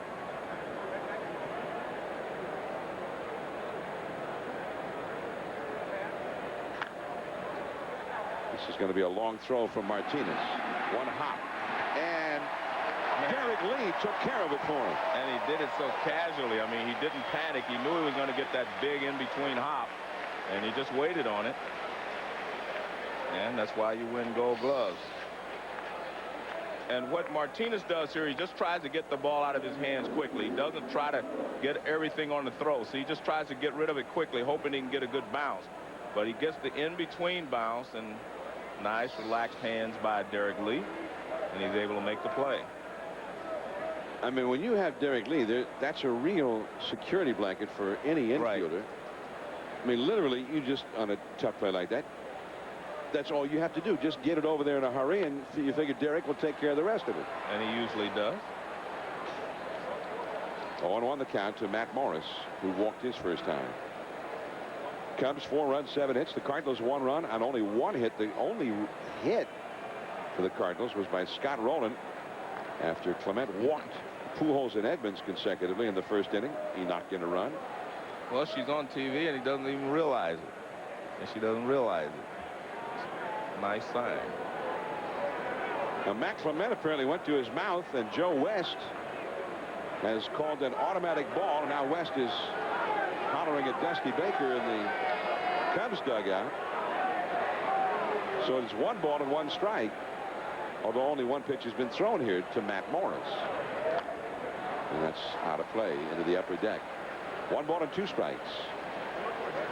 And obviously you can go to your mouth if you're off the mound. You can't be on the dirt portion of the mound and go to your mouth. You see him walk all the way back to the grass part and lick his fingers. You can do that. So then you're supposed to wipe it off, right, on your jersey. Strike 3. 9 in a row retired by Clement. That was a 7-pitch inning. Moises Alou coming up for the Cubs, who lead 4-1.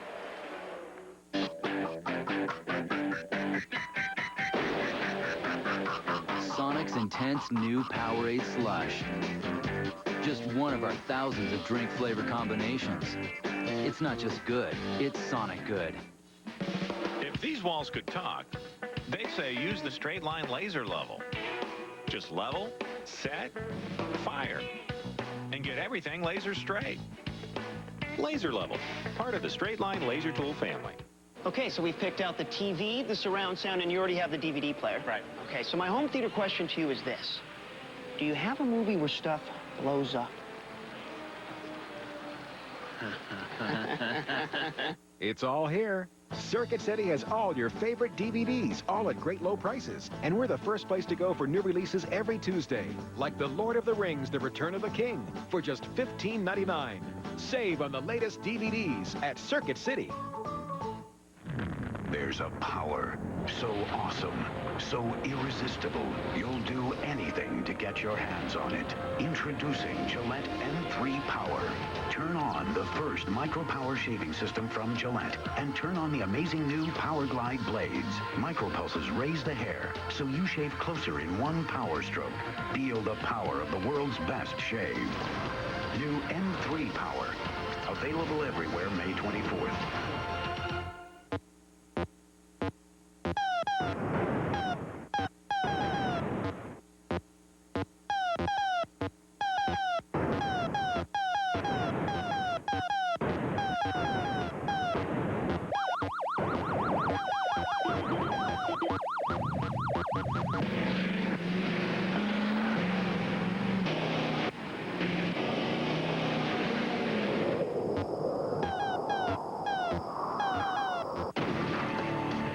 Directed movie of all time is now the DVD loaded with a fistful of extras. Own The Good, the Bad, and the Ugly Collector's Edition DVD today. ESPN Sunday Night Baseball from Chicago. And we've had threatening clouds and whatnot, but with no rain as we go to the last half of the 5th inning. Moises Alou, Aramis Ramirez, and Corey Patterson coming up here for the Cubs. Moises has singled and scored a run, and he is flied out to right field. Only seen 2 pitches. And there he starts with a breaking ball. He threw 2 fastballs the first 2 times up, and he swung at both. You know, now Moises has had this hot streak going the past several days. That's a fastball. Scott Rolen. Nice play. I mean, he made a tough play look easy. Yeah, that was a good sinker there from Matt Morris. One of the few that he has thrown in this ball game that was down. So Alou is retired. Now watch, you can actually see the ball sink right there. And Morris just hits the top of it. And Morris accomplishes what he wants. And we said at the beginning, Morris is a competitor. I mean, he fell behind early in this ball game, but he has battled back, and he's just battling these Cubs. He doesn't have his best stuff, but he is retiring them in order now. He's on top of his game. And there's that big curveball. Well, that's a called strike. 0-2 the count to Ramirez, who has hit a 3-run homer and who has singled. 2 for 2. And we did not see any of those curveballs in the first inning, and he got knocked around. And the high hard one, strike 3. And Ramirez was not up there very long. And he was perfectly set up for that high fastball. Curveball in, curveball away, and then the high fastball up and out of the strike zone. That's what you call pitching.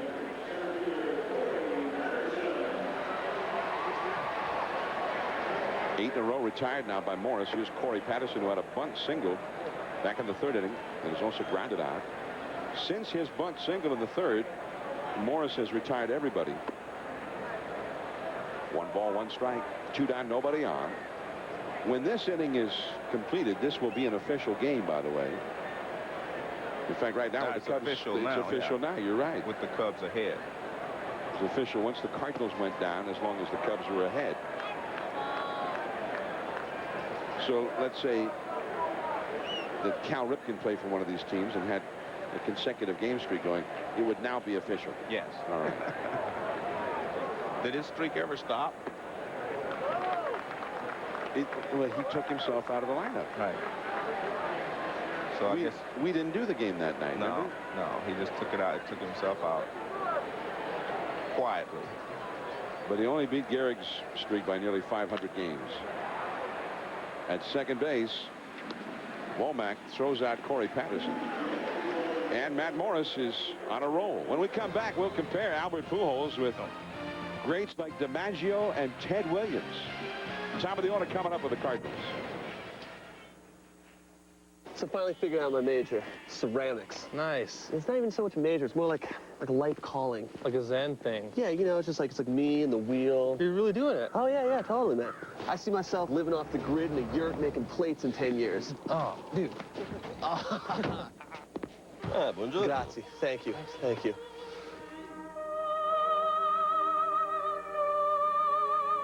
You can always minor in ceramics. Yeah. The Range Rover by Land Rover. You've gotten your hands full grilling for a crowd. A lesser man might be content to finish those brats and leave them shivering on a platter. But you, my friend, had the foresight to start a bratwurst hot tub. Thanks to an old tin pan, a couple of spare beers, and some butter and onions, even the stragglers can enjoy a hot, juicy Johnsonville brat. Behold, the company Grillmeister. Welcome to heaven on a bun. Welcome to Johnson. If a hydroformed steel frame comparable to world-class luxury sedans and Bilstein shock absorbers designed exclusively for the GMC Envoy aren't enough to make you comfortable, then maybe this will. Use your TruckFest bonus cash to lease an Envoy 4x2 SLE for around $329 a month. Residency restrictions apply. Call for details.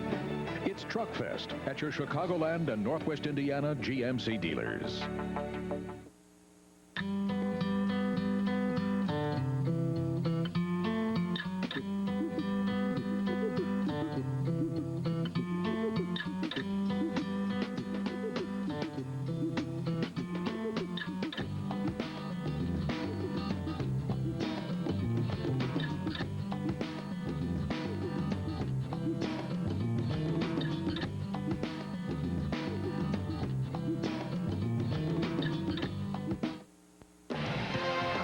ESPN Sunday Night Baseball, brought to you by Microsoft Media Center.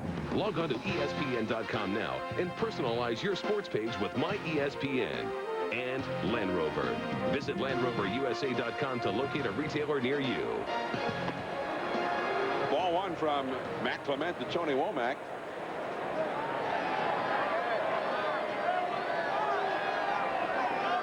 Womack has struck out and had a sacrifice bunt. He'll be followed by Langford and then Albert Pujols. Sixth inning. So the game is official, right? Yes. And it has been for a while. Right. All right, I just wanted to make sure I'm up on that one. Yeah, you're correct. Just another, to me, 9 innings, it's official. Oh, well. Unless it's tied.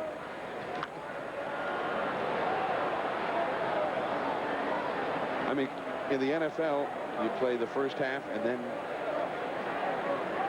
6 minutes into the third quarter, it's an official game. Yeah. Okay. Yeah, but I think the reason for baseball is you come out, and I'm sure that they wanted to start a new turnstile count the next day. They don't want to finish that game and then start another one. And a pop foul back out of play. Because in effect, you'd be getting a doubleheader for the price of one. Yeah. Well, I mean, they could write on the ticket that if 5 innings are played, then you got your money's worth. Yeah. Well, I think that's basically what that's what they're saying, right? Yeah, I think that's what. But then if it gets rained out after 5, maybe you could play the last 4 innings the next day before the regular game. Not that it's going to rain tonight. I'm just, you know me, Joe, I'm always thinking. Yes, I see. There have not been many men on base here against Clement in this game. He's only allowed 1 hit. He's retired 9 in a row as Womack, the leadoff man, tries to get the Cardinals started here. Meanwhile, Matt Morris is doing pretty much the same. He's retired 9 in a row.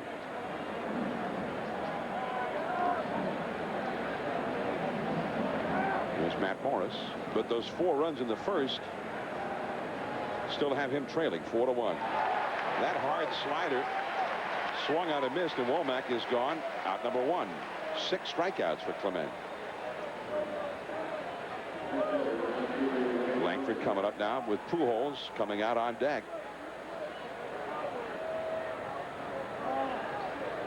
Langford is struck out and flied out deep to right. He's 0 for 2.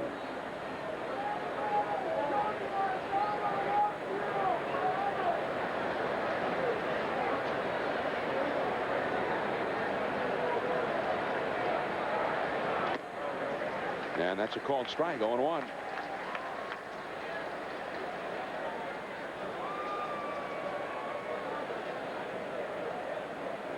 Albert Pujols on deck.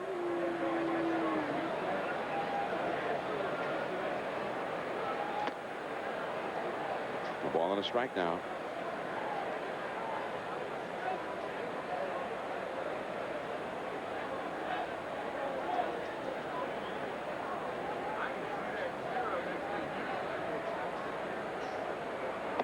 One and two the count now.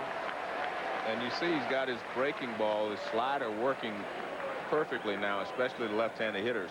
Starts off on the plate inside and breaks off the plate down and in. And he's also changing speeds with it. He's throwing a hard slider and then a mediocre slider, which he's using as a changeup. And he still has that 91-mile-an-hour fastball.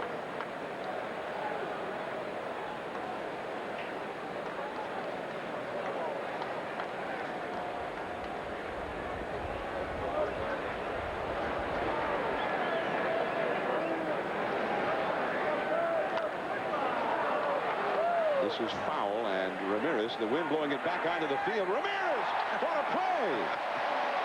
He thought he might have to climb over that tarp and into the seats. All of a sudden, the wind pushed it right back to him, and he made an over-the-shoulder back to the infield catch.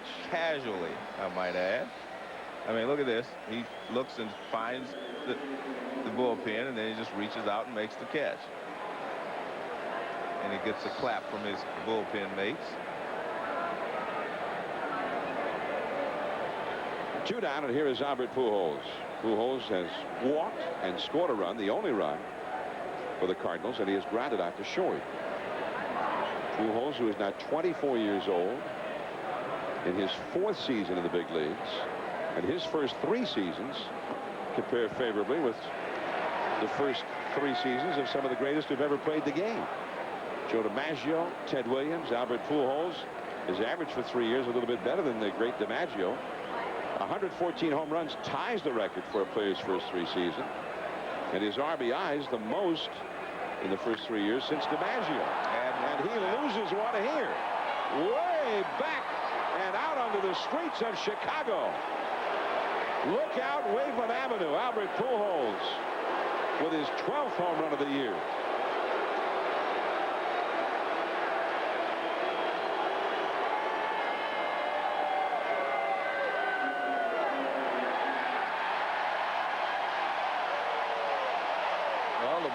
Thrown back. I'm not so sure that may not be a store-bought ball. If you get a big league ball, you're not going to throw it back.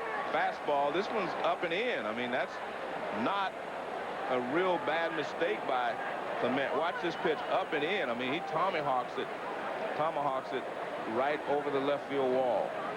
I mean, not many people can get up and get on top of that line drive. He almost hit that one over into the trees on the other side of Waveland Avenue. So Pujols, who at one point wasn't even going to play tonight. La Russa wanted to rest him and help him get over this hip flexor. Now he has himself a long home run. I don't know, you know, the quiet. I don't know. That's not going to quiet the crowd. They're still ahead 4-2.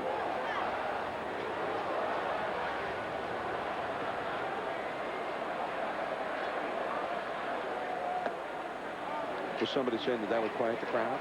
Well, he gave a little. Oh, he was telling him to shush up. Yeah.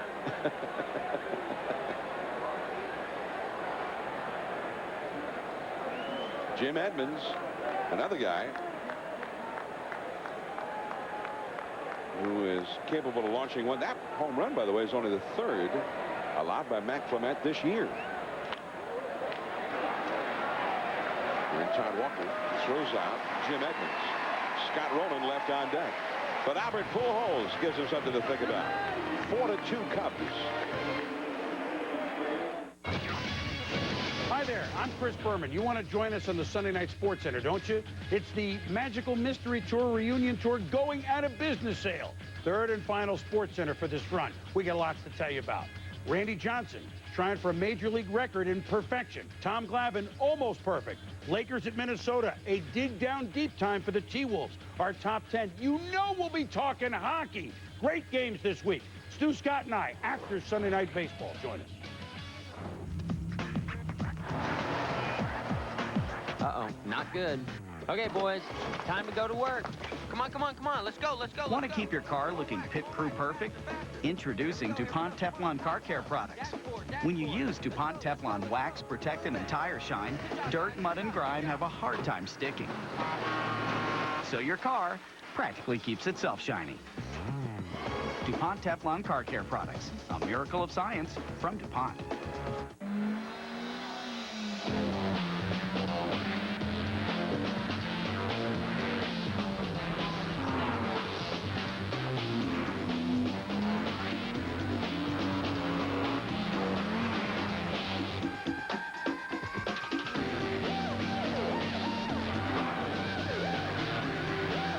If only the world were as race-inspired.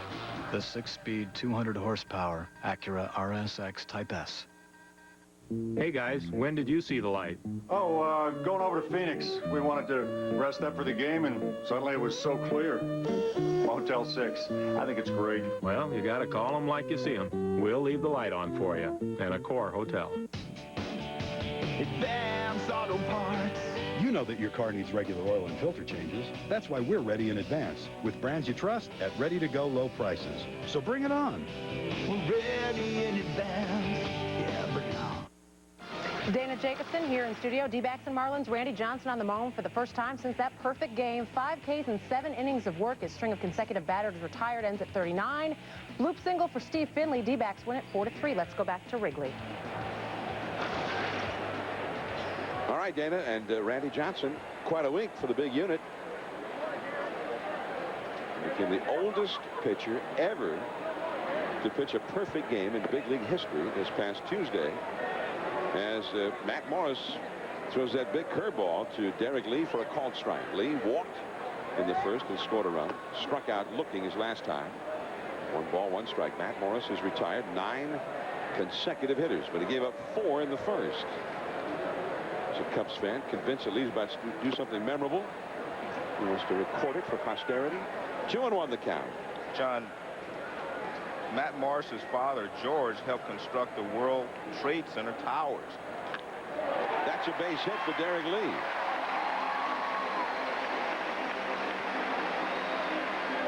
And the batter will be Michael Bear. We'll get back to that, but right now let's go to our colleague Gary Miller. Guys, I'm here with John Cusack, and if you couldn't tell from his outfit, he's a native Chicagoan, a true blue Cub fan. He's going to sing "Take Me Out to the Ball Game" tonight. John, you were here last year for the postseason. Do you expect to be back here in October this year? Oh, definitely. Yeah, they'll be back.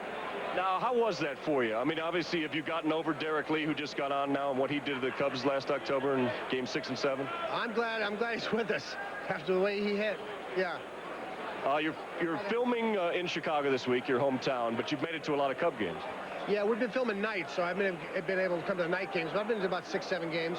So, you know, my job's getting in the way of my Cub career. Now, one thing I said last week is that you tell a true Cub fan by how he felt about the postseason last year. I felt like if they got into the World Series, I'd have to change my rooting interest that I've always grown up with, and everything would be turned upside down. How were you rooting? Well, it would have been a weird seismic shift, but I think everybody's ready for it. But I think it'll be, you know, the universe will be very different when they do it. I think it'll be a different world. But I think they're going to do it. I think if they can just get to the World Series, then I'll deal with what would happen if they win. If they win the World Series, which I think they will during this reign, with all these pitchers and these players somewhere, then I think, you know, cats and dogs, cataclysmic events. We'll find out. Best of luck with the movie. He's filming it with Billy Bob as well, who happens to be a Cardinal fan. He can't get away from this Cardinal-Cub rivalry, guys. All right. And there's over at third base, Rolen to second one. Womack to first. Double play. So Barrett hits into a pair. Lee wiped out at second base. 2 down, nobody on, just like that.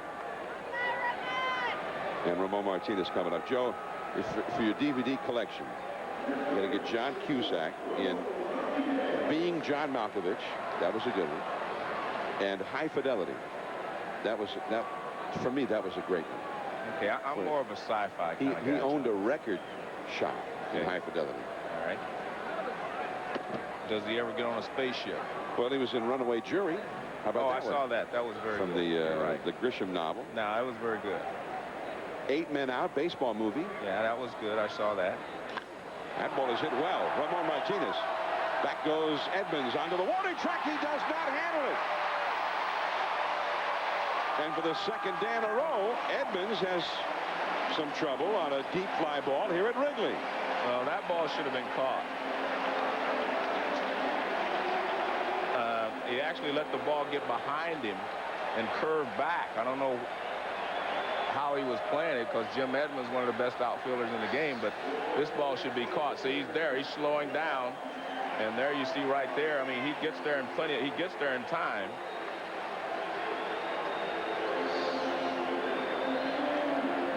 Jack Cusack thought that Edmonds handled it just right. Well, I'm sure Matt Morris didn't think so, but I'm sure over the course of the season he saves a lot of base hits for the Cardinals pitchers as well.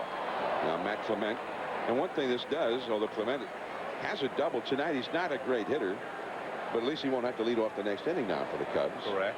Yesterday, the Cubs had a big inning early in the game against Woody Williams, and there was a deep fly ball that Edmonds had problems with in that game that might have cost Williams 2 or 3 runs. And strike the count. Now strike 2. 0-2 the count. A double for Ramon Martinez. Jim Edmonds playing a very shallow center here for Matt Clement.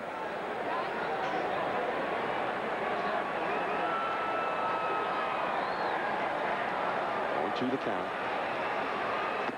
And 1 ball and 2 strikes now.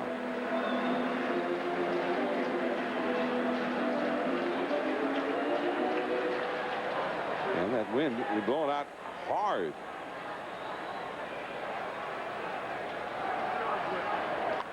The curveball to third. Rolen. And the inning is over. Scott Rolen will be coming up when we go to the 7th inning. He has knocked in a run tonight. Rolen and Clement when we come back.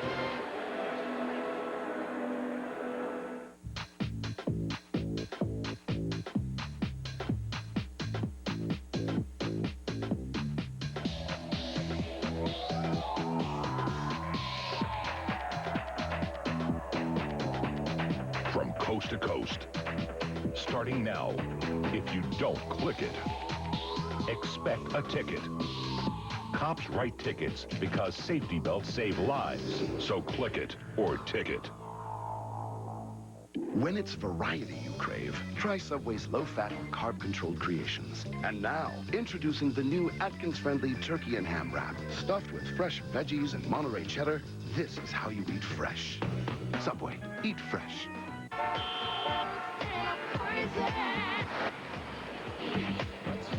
Point, George.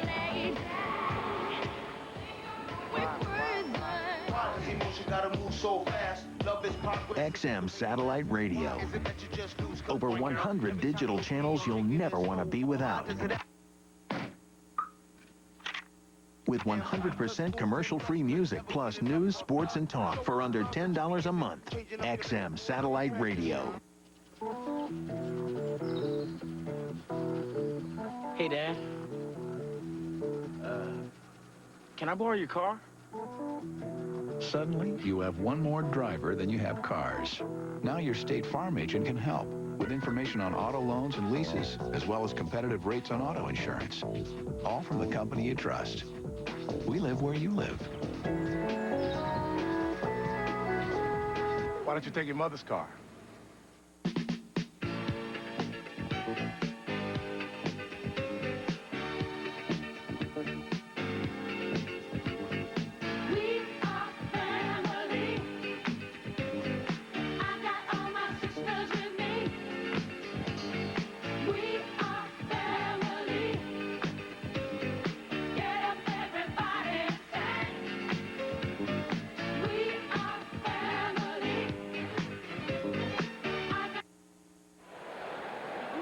Cubs 4, Cardinals 2, top of the 7th inning.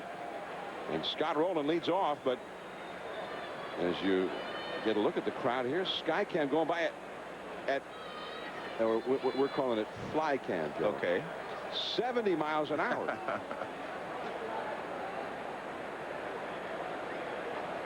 It has brakes, too, that work. Well, because it's Flycam. Here is Rolen. He has singled home a run and flied out deep to left center, and he took a mighty cut at that one from Clement. 0-1 the count. He knocked in the first Cardinal run with a single back in the first inning. But this is the way the Cubs want to, or any team right now would want to face Rolen with nobody on base. And he's been spectacular in those RBI situations. That one is hit deep. The wind carries it back, and that ball is gone. A home run for Rolen. His second RBI of the game, his 10th home run of the year, and now it is a one-run game. 4-3 Cubs. And that was a high fly ball, and it allowed the wind to help. It may have gone out anyway, but it was a high fly ball, fastball on the inside part of the plate. And he gets it up very high. And this one is high enough that the wind does have an effect on it.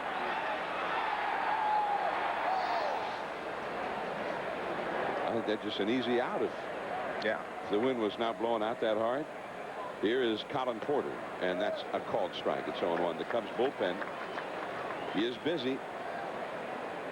Porter has grounded out and struck out. Kyle Farnsworth, the big hard-throwing right-hander, has started to warm up now. So the Cardinals been hanging around. Matt Morris had that horrible first inning, but he's kept his club in the game, and the Cardinals now down by just a run as Ramon Martinez battles the wind to catch that one, and Porter is now 0 for 3. And John, you have to give Morris a lot of credit because he kept this game under control after giving up 4 in the first. If the Cubs would have just tacked on 1 here or there, you know, it'd still be a very good lead for them. So he's done a tremendous job of just holding them right where they were after the first inning. Edgar Renteria now 4-3 the score. Renteria is 0 for 2. And the slider swung out and missed, and it's 0-1. Matt Clement on the mound trying to win this rubber match for the Cubs, but Matt Morris, after giving up those 4 in the first, has shut down the Cubs. We're in the 7th. 1-run game. The Cubs trying to stay tied for first place with the Cincinnati Reds. Edgar Renteria now 1 hit, 23 career at-bats against Clement. Clement in his first 8 starts this year, all of his starts coming into this game, had allowed only 2 home runs. Now he's allowed 2 home runs to the last 4 batters. Aramis Ramirez throws out Renteria, out number 2. 2 down in the 7th. I'm John Miller with Joe Morgan. We're at Wrigley Field, Chicago. This is the very same booth that Harry Carey used to use. The late Harry Carey, the great voice of the Cubs. And for 25 years prior to that, the voice of the Cardinals. So Harry really had the unique aspect. There's Harry commemorated across Sheffield Avenue and just above his booth here at Wrigley Field even now. 41 years Harry broadcast either the Cardinals or the Cubs games as Mike Matheny swings and misses, and in between for many years he broadcast the White Sox games. 0-1 the count. So what you're saying is he was a professional broadcaster. And of course Harry came in after Hall of Famer Jack Brickhouse, another great Cubs voice. 0-1 the count to Mike Matheny, who is 0 for 2 in the game. Cubs-Cardinals rubber match from Wrigley Field. The Cardinals won here on Friday afternoon, 7-6. The Cubs won 7-1 yesterday. Back of Glendon Rush, who gave the Cubs a big lift, starting in place of Kerry Wood. And now Matt Clement trying to get them the rubber match here, but Pujols in the 6th inning, and then Rolen here in the 7th with home runs have made it a 1-run game. There's Steve Klein, the veteran left-hander. In the Cardinal bullpen, the pitcher Morris is on deck, so if Matheny gets aboard, La Russa might pinch hit for Matt Morris. But that is going to end the inning. A run, Scott Rolen's homer makes it 4-3. And now here at Wrigley Field, as is the tradition, the fans stand for the singing of Take Me Out to the Ball Game, and John Cusack will lead the singing. Me out to the ball game, take me out to the crowd, buy me some peanuts and Cracker Jack.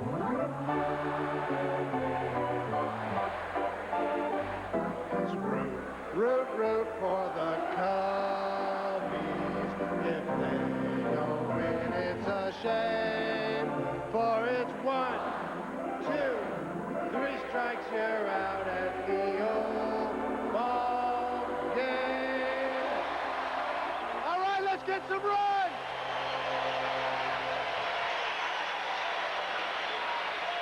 John Cusack,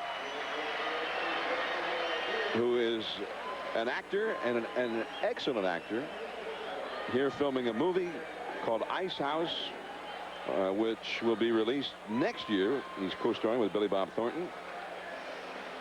Take Me Out to the Ball Game. That was really a Harry Carey tradition. Correct. And Harry did it over on the south side of Chicago. And Bill Veeck snuck a microphone in there to the booth one day, because Harry would always sing Take Me Out to the Ball Game. And the fans sung along with Harry, and they just kept doing it. Putting the flag up after a win with W or a loss with L. You can just, if you're in the neighborhood, you look up atop the scoreboard to see how the Cubs did that day. Well, that was Albert Pujols, and he got on top of that high fastball and drove it out of here. And Scott Rolen uses the wind with a high fly ball to get it out of here in the left center field. Pujols was a drive that did not need the wind. And Flycam rushing down the left field line and toward home plate, right past LaTroy Hawkins, who had gotten up in the bullpen for the Cubs. The Cubs will at the top of the order. Tom Goodwin ready to stand in against Matt Morris.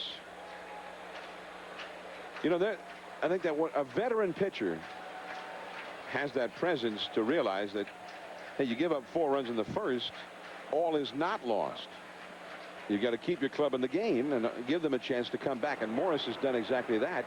I mean, at the time you give up 4 in the first, it's got to look like a disaster. But Matt Morris has given his club a chance to win this game. And now the Cubs try to mount something against him with Goodwin, Walker, and Alou coming up. There's LaTroy Hawkins up in the bullpen. Juan Lopez, the bullpen coach, alongside. That is a called strike from Morris. Goodwin started that 4-run first inning rally with a single.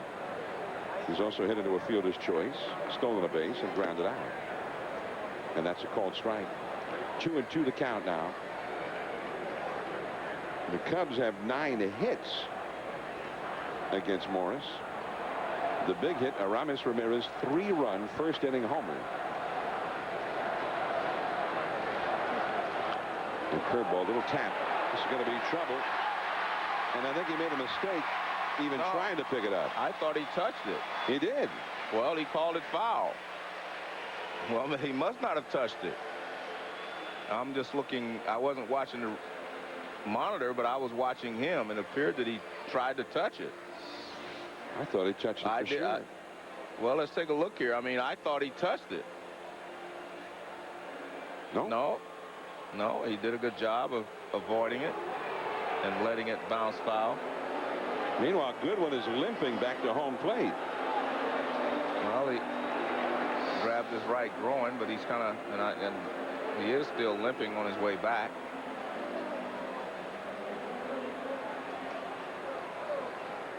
All right, so the umpires got that one right, too. Yeah, they did. Definitely. But I'm sure he had some help from Matheny saying let it go, because he was reaching for it.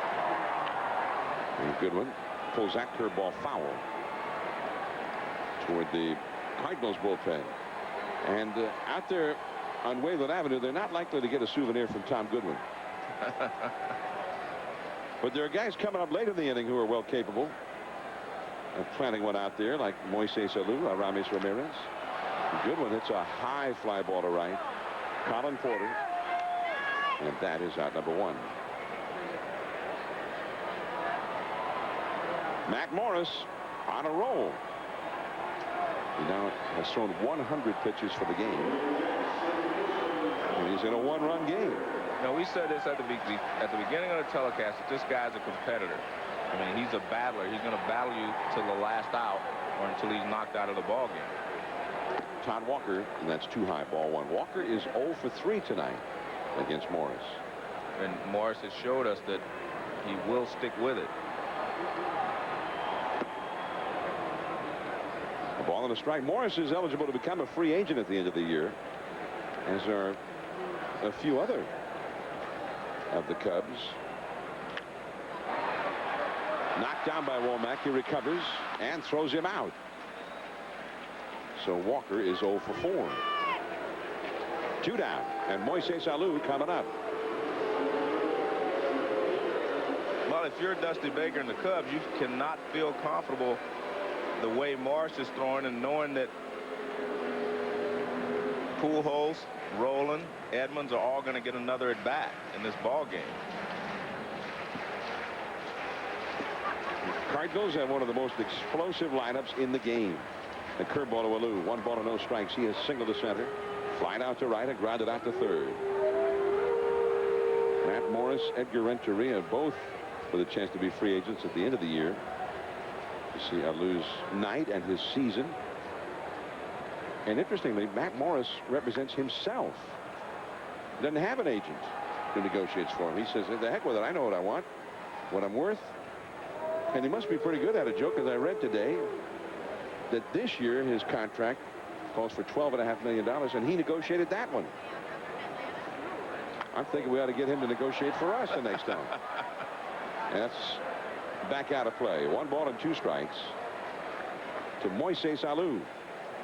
Moises yesterday did not hit a home run after 3 in a row, right? 3 games in a row. He won a game Wednesday, tied a game late Thursday, and then brought them to within 1 run with a dramatic 3-run homer Friday. Yesterday he had a single and a double and was 2 for 4, although he did not hit a home run. But they didn't need it. I mean, when he hit those home runs in the other 3 games, they were crucial spots in all 3 of them. And Moises says he's been in the zone before, and he's not in it right now. Beautiful curveball. Man, that was the hammer. Hammer time. 3 up, 3 down. We're going to the 8th inning. Matt Morris due to lead it off. We'll see it up.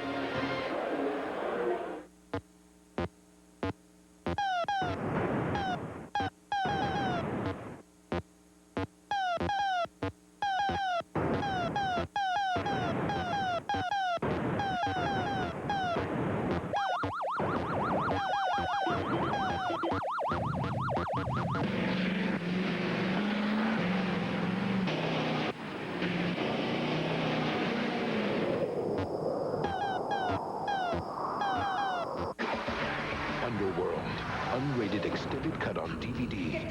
With 23 minutes of recut and never-before-seen footage. 2 discs loaded with over 2 hours of bonus features and collectibles. Underworld, owned May 25th on DVD. Roundup Pull-and Spray. Just 1 pull lets you spray and spray. And it knocks out weeds in 24 hours. The leading imitator doesn't. Roundup knocks out weeds in 20... Attention. Now there are 2 ways to get your bills under control. First, a Chapter 13 bill repayment plan. Consolidate and repay your bills interest-free. Prevent foreclosures and even lower your car payment. No home equity loans, no credit applications. Second, a Chapter 7 designed to provide you with a fresh start. Stop those harassing creditors and get rid of your bills once and for all. Call 888-7-HELP-US. 888-7-HELP-US. Experienced attorneys, fair fees. Come see why Castle Buick Pontiac GMC has been Chicagoland's first choice for over 22 years. Rain, snow, or shine, shop indoors in our 35,000 square foot showroom. Choose from over 500 new and used vehicles in stock. And always get the best service and the best prices right up front. Come see how car shopping should be. And don't forget, before you buy, come see the Castle Guy. Before you buy, see the Castle Guy. Castle Buick Pontiac GMC. This is a road like no other. This is the road to Omaha, the road to the College World Series. Catch the NCAA Super Regionals with ESPN College Grand Slam on pay-per-view. To order, call DirecTV, Dish Network, or your local cable company. Sunday Night Baseball from Chicago. I'm John Miller with Joe Morgan and Gary Miller. And there is Todd Hollingsworth now in the game to play right field. Remember, Tom Goodwin was limping there. And LaTroy Hawkins comes in to pitch now for the Cubs in relief of Matt Clement, the tall right-hander, the former setup man for Eddie Guardado and the Minnesota Twins. Hawkins now the setup man here with the Cubs. And a pinch hitter, Marlon Anderson, first ball swinging and taking care of it, Derek Lee, and Anderson is gone just like that. One pitch, Anderson's night hardly even got started. Well, that's what LaTroy Hawkins likes, being able to come in and throw a strike first pitch and retire the first hitter. The trouble is with Matt Clement leaving, it breaks up my point guard and my shooting guard. In basketball, Matt Clement was a point guard in high school, and Scott Rolen was a shooting guard. So that's broken up with the NBA going on here on ESPN. I was going to try to put those two together. So you had that whole NBA thing going in your mind right now. Yeah. Well, a shooting guard and a point guard. I mean, that's what you look for. I'm going with Tony Womack for my point guard. I want some speed from the point guard. So you're going to play real basketball. I'm on a fast break. I'm not walking down to that half-court game. I'm pushing it up the floor with Tony Womack. Take him, Tony. There is Kiko Calero warming up in the Cardinal bullpen, so he'll apparently come on in the last half of the 8th inning. 4-3, a one-run game here, just foul. Past third. Kenny Lofton. I want him as my point guard. Good point. Now you're getting something. And he was a fine point guard in college. Yeah, at Arizona.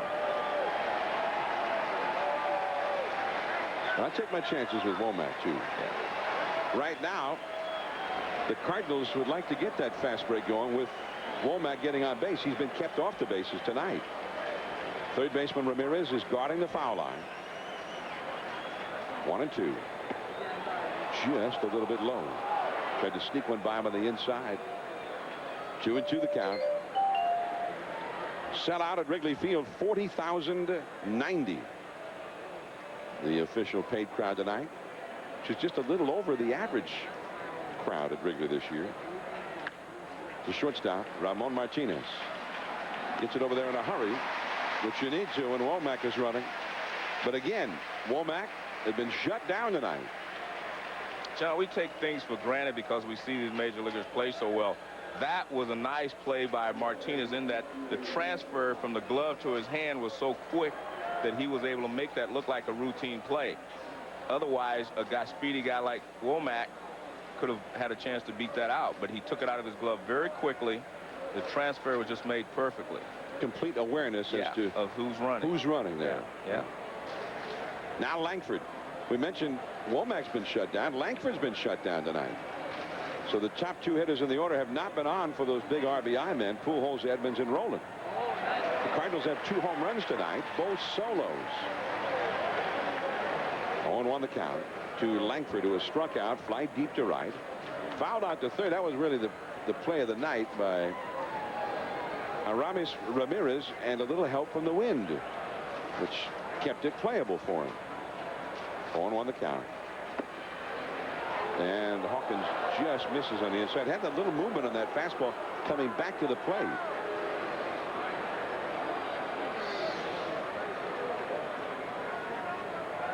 Well, it starts off the inside corner and just almost gets back to the strike zone. Again, K-Zone agreeing with the plate umpire, Joe West.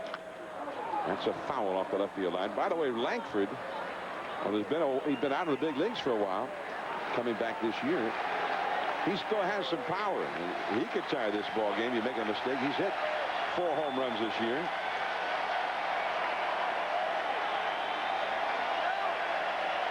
Now the fans try and offer an assist to LaTroy Hawkins in his battle with Langford. 2 down and nobody on. The powerful Albert Pujols would be next.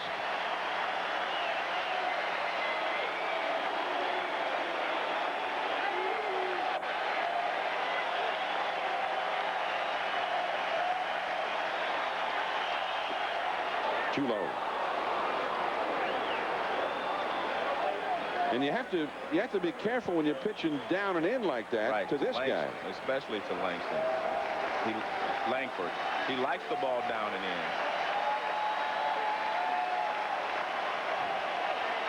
in. 2-2. And this little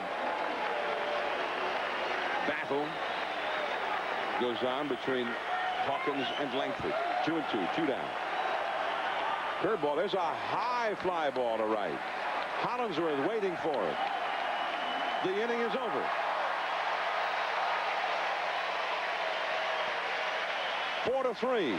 Aramis Ramirez coming up for the Cubs. This spring, come to Lowe's, where you can dream in living color. Lowe's introduces color ideas from American tradition and Olympic paint. Quality paints with a whole new kind of color system that makes it easier than ever to combine colors that stretch the imagination. And Lowe's has low prices every day, guaranteed. That's our promise. Lowe's, improving home improvement. Get more out of your tax refund today at Lowe's and invest in your most valuable asset, your home.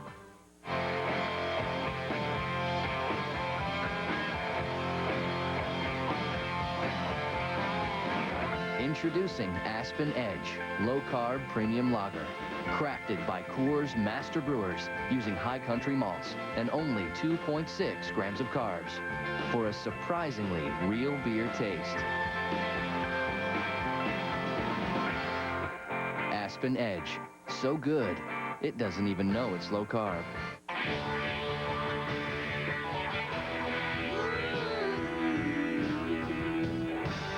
The machine of a dream, such a clean machine. I'm in love with my car. Got a feel for my automobile. Lease an X-Type for $279 a month. See a local Jaguar retailer.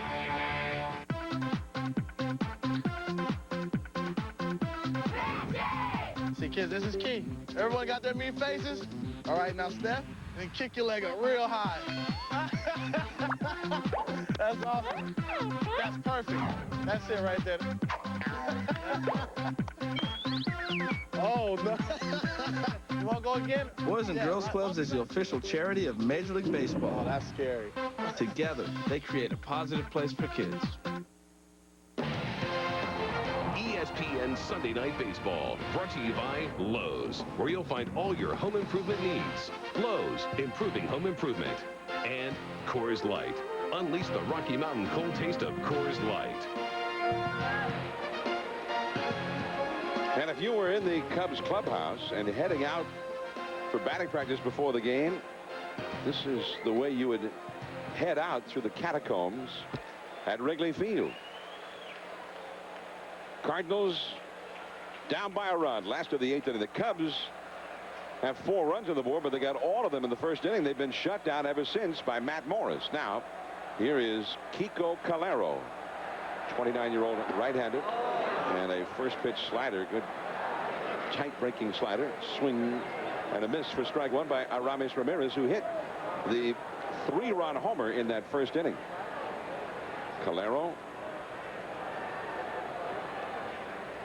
And he came right back with it again. Strike 2. That was the even better one, right on the outside edge. Ramirez helped him out chasing the first one, but that was a perfect slider right out there on the edge. Calero facing Ramirez, the Cubs RBI leader, Dusty Baker's RBI man. Not to be confused with Moises Alou, his clutch player, or Sammy Sosa, his star slugger. Yeah.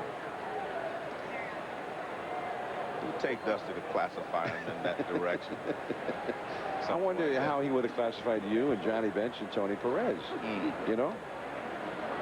I heard some of the names he called us, but when we were playing against him. But there's Joe Borowski, the Cubs closer, warming up in the bullpen. And, John, I was questioning whether they were going to, you know, bring Borowski in because, you know, he gave up a home run to Matthew Perez the other day to lose a game for the Cubs. And I read something Dusty said then he was going to play it by ear for a while. That ball is drilled foul down the left field line. Calero got that slider, kind of a hanger, in a spot where it looked pretty fat to Ramirez.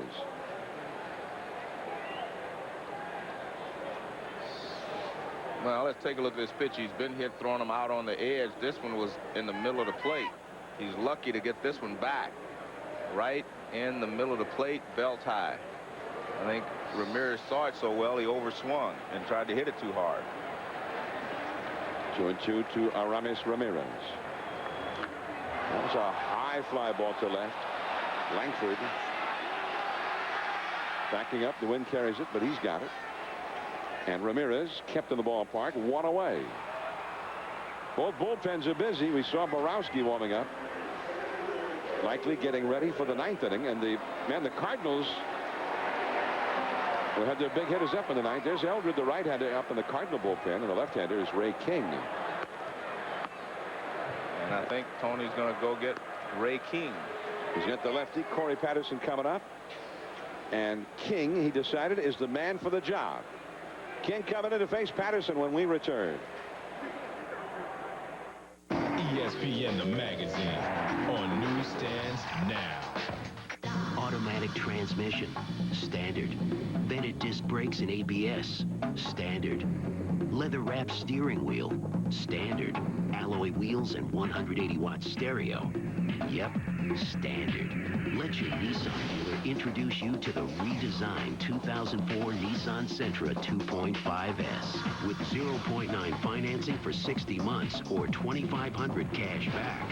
We've raised the standards. There's a power so awesome, so irresistible, you'll do anything to get your hands on it. Introducing Gillette M3 Power. Turn on the first micro power shaving system from Gillette and turn on the amazing new Power Glide blades. Micro pulses raise the hair so you shave closer in one power stroke. Feel the power of the world's best shave. New M3 Power. Available everywhere May 24th. Attention. Beware of credit counseling services. Thousands of people have tried to consolidate their debt with credit counselors and have failed. Don't throw away your hard-earned money on another payment you just can't afford. As the largest bankruptcy firm in the country, our attorneys can stop foreclosures, garnishments, repossessions, and finally get rid of your bills once and for all. Call now, toll-free 1-888-7-HELP-US. That's 1-888-7-HELP-US for a free consultation.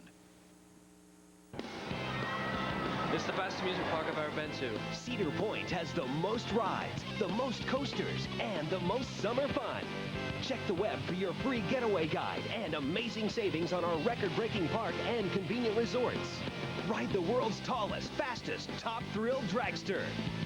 It's well worth the trip. Go online and save big at the best park on the planet, Cedar Point. Absolutely amazing! Cubs 4, Cardinals 3, last of the 8th inning. And Corey Patterson up against Ray King, the veteran left-hander. And first ball swinging, he lines one right to Edmonds in center field. John, Ray King reminds me of a guy, Al Hollins, I play with. You know, a no-nonsense kind of reliever, just comes in and says, let's do this. And what does he do? Come in, throws a fastball, gets one pitch, one out. Now La Russa going for Cal Eldred with the right-handed batting. Derek Lee coming up. So it is 4-3. La Russa trying to stay just one back. He's got Pujols, Edmonds, and Rolen coming up. We'll be right back. Hi there, I'm Chris Berman. You want to join us on the Sunday Night Sports Center, don't you? It's the Magical Mystery Tour Reunion Tour going out of business sale. Third and final Sports Center for this run. We got lots to tell you about. Randy Johnson trying for a major league record in perfection. Tom Glavine, almost perfect. Lakers at Minnesota, a dig down deep time for the T-Wolves. Our top 10, you know we'll be talking hockey. Great games this week. Stu Scott and I, after Sunday Night Baseball. Join us. Mr. Goodwrench, who is this one and only GM expert? Can I help you? No, I'm good, thanks. Good wrench. Good wrench. He put a supercharger in your car. Yep. What's it to you, bub? Easy there, Leadfoot. New transmission. Who's my guy? Mr. Goodwrench. Fresh fuel filter? Mr. Goodwrench. Mr. Goodwrench. Find Mr. Goodwrench at over 7,000 GM dealerships nationwide. My friends call me Buffalo. How come? Don't know. You've never seen anything like this before. Not that. This. Introducing the new Icy Hot Sleeve. Joint-hugging pain relief with medicine that goes on icy to dull the pain, then gets hot to relax it away. The new Icy Hot Sleeve. There's never been anything like it. Now, when you stay at Ramada, you'll earn points towards the things you really want with the largest hotel rewards program ever. Trip Rewards. Think of it as a gazillion more reasons why Ramada is a very good place to be. Enterprise rent-a-car for our trip? Yeah, they're everywhere. Even airports. See? Airports, too. Hello, welcome to Enterprise. Let me help you with that. Wow, the friendly service of Enterprise is everywhere. Pick Enterprise. We'll pick you up.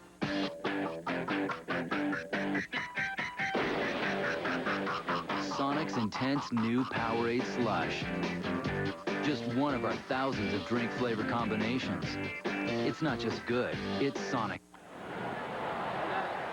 First ball swinging. Derek Lee fouls one into the second deck against Cal Eldred, veteran right-hander, 36 years old. Eldred, who gave up a 3-run homer coming out of the bullpen to Moises Alou here on Friday. Coming right after Lee crowds him with that fastball, and even with the wind blowing it back toward the field, that lands in amongst the spectators, and ended as 0-2. But going back to what we were talking about just before the break, Borowski continues to get loose in the Cubs bullpen, but the Cardinals' best sluggers will all be coming up in the 9th inning. Pujols, Edmonds, and Rolen. That'd be quite a test for anybody. Yes, it is.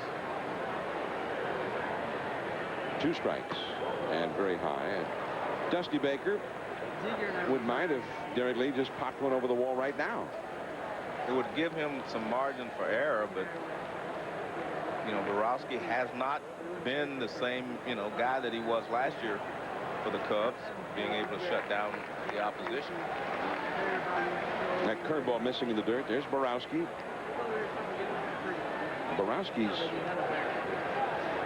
fastball last year was often 91, 92 miles an hour. This year it's often been 87, 88 miles an hour.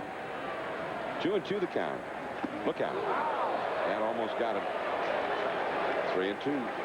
Lee has walked and scored a run, struck out and singled. Cal Eldred, veteran who dropped out of sight for a while. He had a lot of arm troubles, and he got his big league career back together last year with the Cardinals after missing a full season. That one is down the left field line and up against the ivy. A double for Derek Lee. So Lee battled it out with Eldred, and he finally got the base hit. Fans, this copyrighted telecast is presented by authority of the Office of the Commissioner of Baseball and may not be reproduced or retransmitted in any form, and the accounts and descriptions of this game may not be disseminated without express written consent. And here's your chance now to be a part of Major League Baseball history and help select the starting lineup for the 2004 All-Star Game. And this one counts, and so does your vote. Log on to MLB.com to cast your AmeriQuest All-Star ballot today. Michael Barrett's being walked intentionally here to go after Ramon Martinez.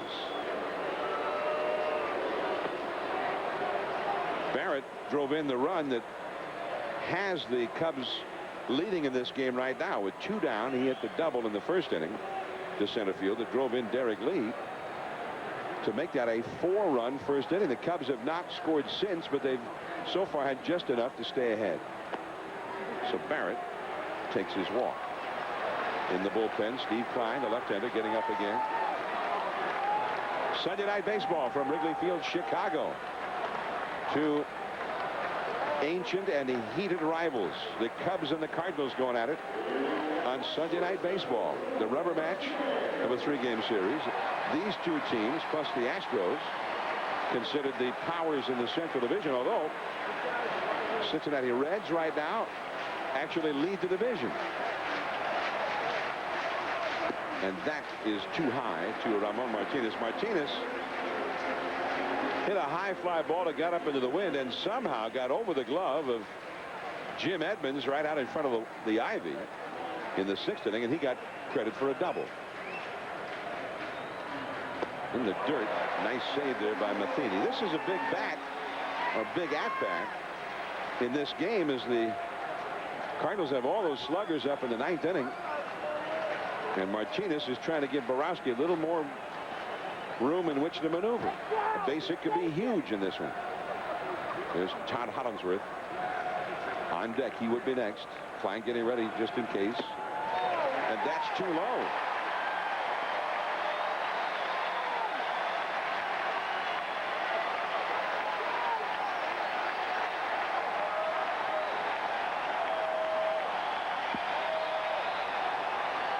And the fans at Wrigley rise to their feet. 3-0 count.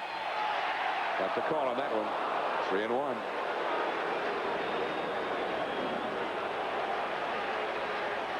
Well, of course, if he walks Martinez, Hollingsworth would have to face Klein. I'm sure he wouldn't let Eldred pitch to Eldred, I should say. Right back to Eldred. And then Eldred almost threw it away. And that didn't do the hip of Albert Pujols any good there, having to stretch to his right. Borowski's coming in. Pujols, Edmonds, Rolen. The big sluggers of the Cardinals. They're down by 1. When it comes to fresh, no one does it like Subway. Behold our line of delicious low-fat sandwiches, made fresh with under 6 grams of fat. Pile on fresh veggies, and don't forget the fresh baked bread, because this is Subway, and this is how you eat fresh. Subway, eat fresh. Happy Jack wasn't told, but he wasn't right.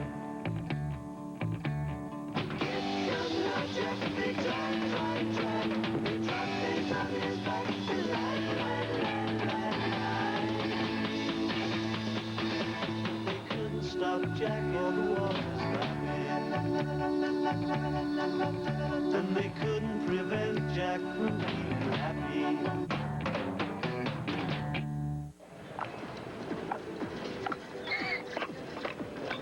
Excuse me. Hi, can I see that laptop? Sure. You can access the internet all around your house. It's wireless networking. Did you say wireless? I'm free, I'm free. Not just a puppet on a string, no ties to anything. Find your freedom. Have us install a wireless network in your home. Thousands of possibilities. Get yours. Best Buy. Prepare for the scare on DVD. With never-before-seen bloopers, extras, and outtakes. I don't believe it. Scary Movie 3, only today on DVD and video. And cash or credit? Hey, Bank One. Bank One. Seriously, I've seen these all day. It's like a revolving door. Bank One, Bank One. I'm gonna be sleeping. Bank One. Oh, Helen, another Bank One. You're right. I owe you lunch. Is that you? Find the card that fits you best. Bank One. Individual answers. When it comes to athlete's foot, this is the latest. This isn't. Lotrimin Ultra, the latest prescription strength medicine available without a prescription. The latest cure, so ultra powerful. 1 use a day is all you need. Nothing's proven stronger or faster. Lotrimin Ultra. Do you go to extreme measures to measure space? Introducing the new straight line laser tape. Just aim, shoot, and measure, and you'll instantly know the size of any job. Laser tape, part of the straight line laser tool family. Sunday Night Baseball from Chicago. Can the Cubs hold this 1-run lead? Joe Borowski, the closer, is on. The Cardinals' big sluggers are coming up. And a slider is in the dirt for ball 1 to Albert Pujols. Pujols has walked and scored a run, grounded out to short, and then his last time, he just annihilated one, a tape measure shot that almost landed across Waveland Avenue. Well, you can see what they've done against Borowski. Only Pujols has a base hit. He's handled Scott Rolen exceptionally well. That is a called strike. 1 ball, 1 strike. And that is a perfectly thrown slider right on the outside corner, knee high, and that's why Albert didn't attack it. And you watch Albert Pujols does not attack this pitch. I mean, it doesn't get any better than that. 1-1. That one was in the middle. Got him lunging at it, though. A high, lazy fly. Alou has it. So he stayed with the breaking stuff, and he got Pujols to swing off balance. Well, I think that was more of a, that got him with the speed, not so much the break. The first one was a slider away. That one would look like an off-speed breaking ball in the middle, and he got Pujols a little bit out in front, but he hung it right in the middle of the plate. After the visit from Barrett, Borowski will now go to work against Jim Edmonds, another guy with power, although Edmonds has never had a hit against Borowski. Borowski, despite all of his problems this year, has had 7 saves in 7 save opportunities. Slider on the outside corner, strike 1. Scott Rolen is on deck. Edmonds tonight has walked, struck out, and grounded out to second.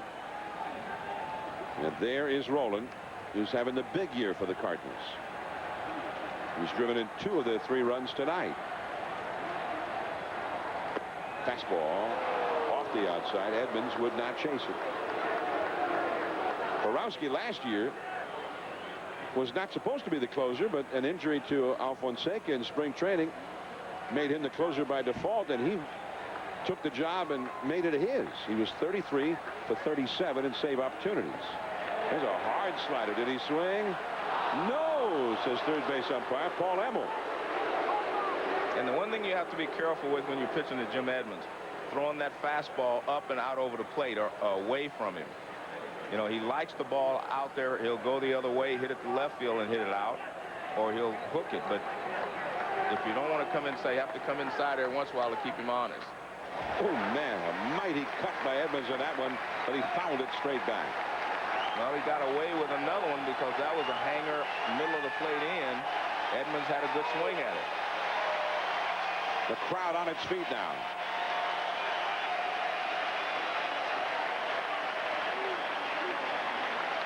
Edmonds has hit 10 home runs for the year. You might want to go up the ladder. That's like what he did. But you got to make it a little closer than that. I mean, you can get Edmonds to chase that high fastball a lot of times, but with the count being 2-2, I wasn't sure he'd want to try that, because now it's a full count. 3-2. Here it is. Struck it out. The slider.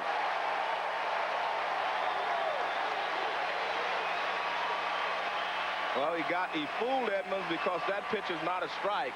Edmonds went out of the strike zone. This is a breaking ball away, and you see Edmonds go out there after it.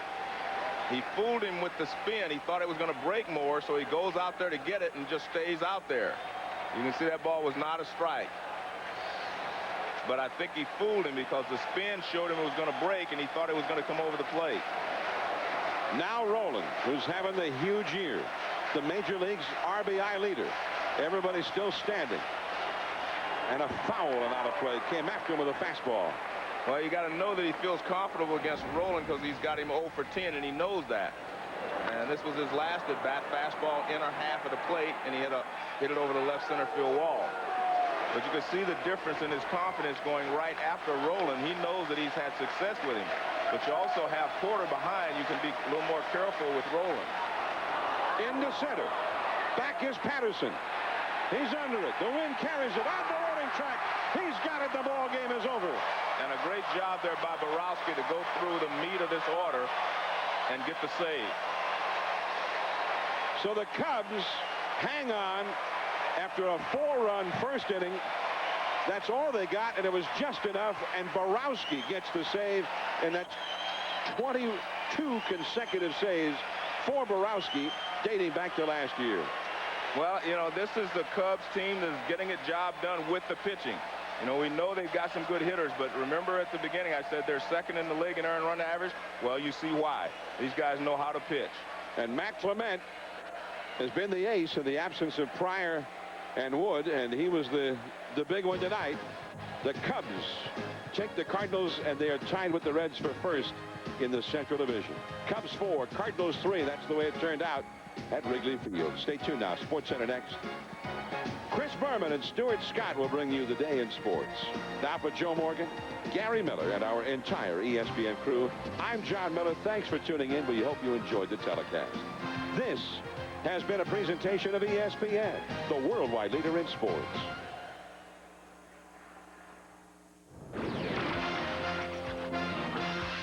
This is SportsCenter.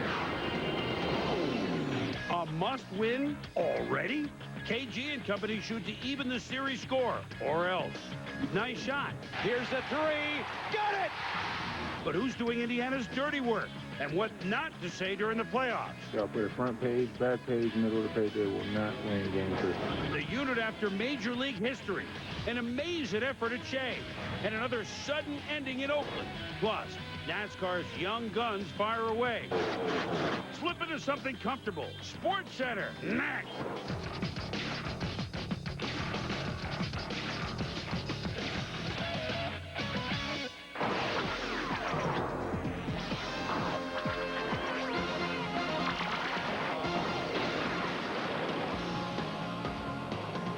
Well, we want quick National League crisp action? We have it.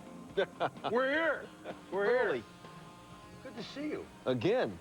The reunion tour continues. I'm Chris Berman along with Stuart Scott. Welcome to SportsCenter.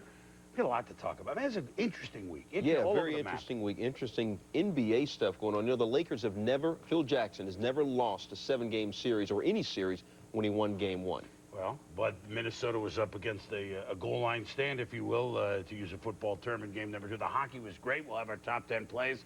But how about when you've done most anything else in baseball, but Randy Johnson, what hadn't he done? Something, I don't know. Something. Tuesday night, remember? He is 1 out away from a perfect game and a 2-2 to Perez. Swing and a miss, and Randy Johnson, at 40 years young, has thrown a perfect game, the 7th in National League history. Randy Johnson has been overpowering many times in his career, but he'd never been perfect. Then again, hardly anyone has since the turn of last century. Remember that? Just 14 perfect games have been pitched, starting with Cy Young, ending with Johnson. All right, 17 if you include Don Larson in the series and Harvey Haddix and Pedro Martinez. But you get the point. It never happens. For an encore, the 40 years young big unit tried for a major league record of consecutive batters retired, pitching against the young man half his age, Dontrell Willis, who last May was at Zebulon, North Carolina in Double-A ball for the Marlins. And here we go. 5 days after a perfect game, Randy on the mound. And here's what the last 5 perfect games and what they did after their start. A lot of numbers, but you can see that the last one was David Coney getting no decision. Johnson 3-1 on Luis Castillo. Castillo flies to deep left. And on to the second, 2 outs for Mike Redmond. Redmond ends the second inning. And Johnson perfect through 2. Here we go again. Maybe.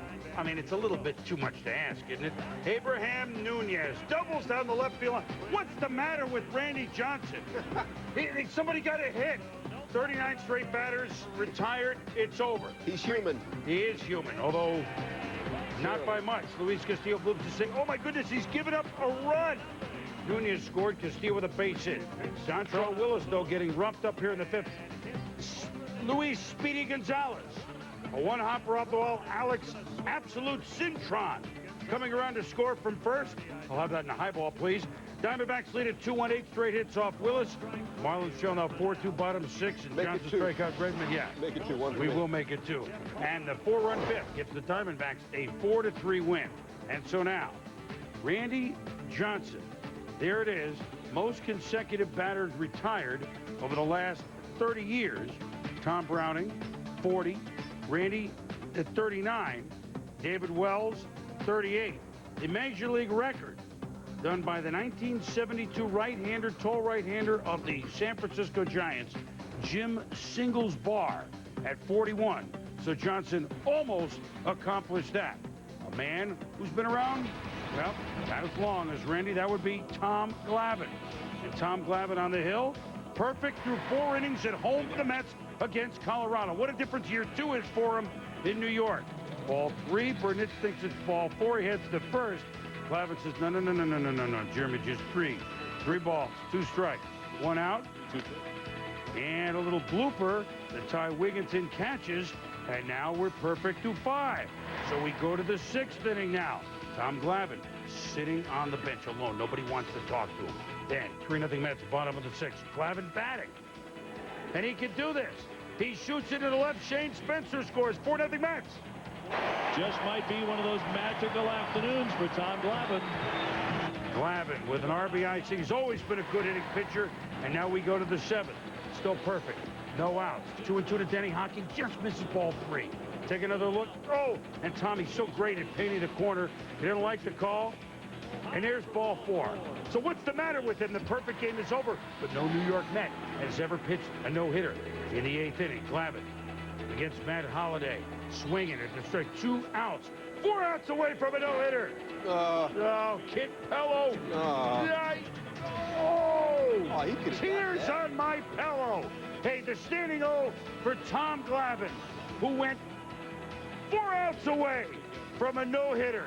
All they could do is watch, but in the 9th, let him finish what he started. And this start was as good about any as you're going to see. Against Roy Cerrone Clayton, he pops it up, and Tom Glavine, 1-hitter, wins it 4-0. And Tommy Glavine, when you compare through the month of May, last year with the Mets was a slow start.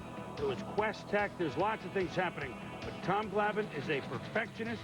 He's won 257 games. Harold Reynolds, after a year off, what's the difference with him this year? Boomer, he was amazing. He had no-hit stuff, and the biggest thing, he had no-hit type of control. He hit every spot in the strike zone you could possibly think about. I'll pick up 6 spots. There's about 9 places you can throw to get a batter out. He hit almost all of them all day long. There's 1 down and out. The other one is up just a little bit further than that and fades away. The little dead fish that he throws, you think it's a good pitch to hit. Next thing you know, you're grounding out. That was number 2. He threw his fastball between 83 and 86 miles an hour, and it set up everything he had right here. The changeup gets him out in front, a little pop-up. And next thing you know, fly out to center field. The 4 spot starts to go up and in the zone. All of a sudden, you get a guy 2-2 count, busts one up in. This 86-mile-an-hour fastball looks 95. Then 1-2, he gets the pitcher, throws one right down the middle. He's got him moving back because he's deceived him so much. And then the 6th spot, the nice little fade away. Charles Johnson thinks he's going to get a pitch to drive. Next thing you know, he's rolling over a ground ball to third base, and Glavine's out of the inning. He had no-hit stuff. I wish he would have thrown it. Boomer, back to you, buddy. For you, Harry, that's for sure. And Tommy Glavine, one of the best. He should be Hall of Fame bound. The 26th one-hitter in Mets history, but they have never, the team's been around since 1962, have never had a no-hitter. Tom Seaver, close to the perfect game in that magical 69 season. Jimmy Qualls broke it up in the 9th. The Padres have never had a no-hitter. Although Clay Kirby had one through 8 innings, they were behind, and manager Preston Gomez pinch hit for him at home, and the crowd booed. The Cubs' last one was Uncle Milty Pappas. My main man, he was the Count of Montefusco, the last to get one for the Giants in '76.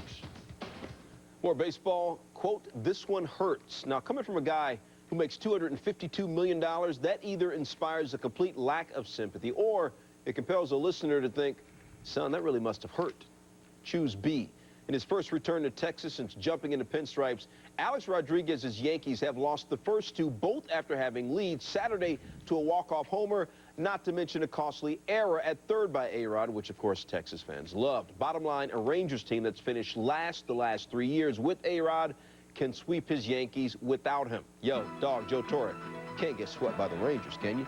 Top 4 tied at 2, man on for Enrique Wilson. R.A. Dickey is pitching. He probably got picked on a lot as a kid, and he got picked on right there.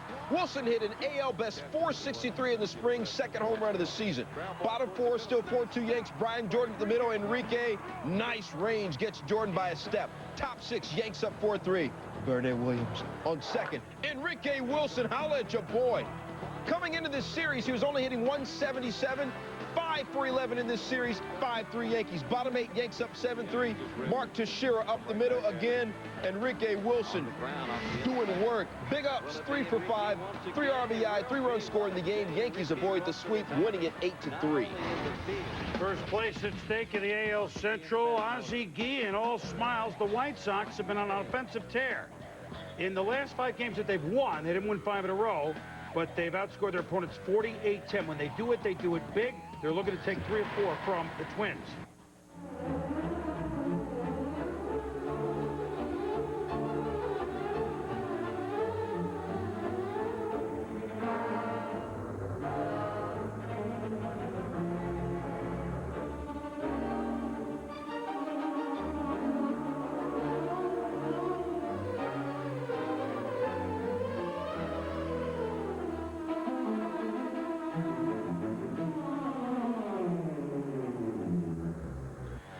So they bat around in the 4th. They score 8 runs. In their 5 wins, they bat around 5 times. They did it once. Could they do it again? Wait to the 6th inning.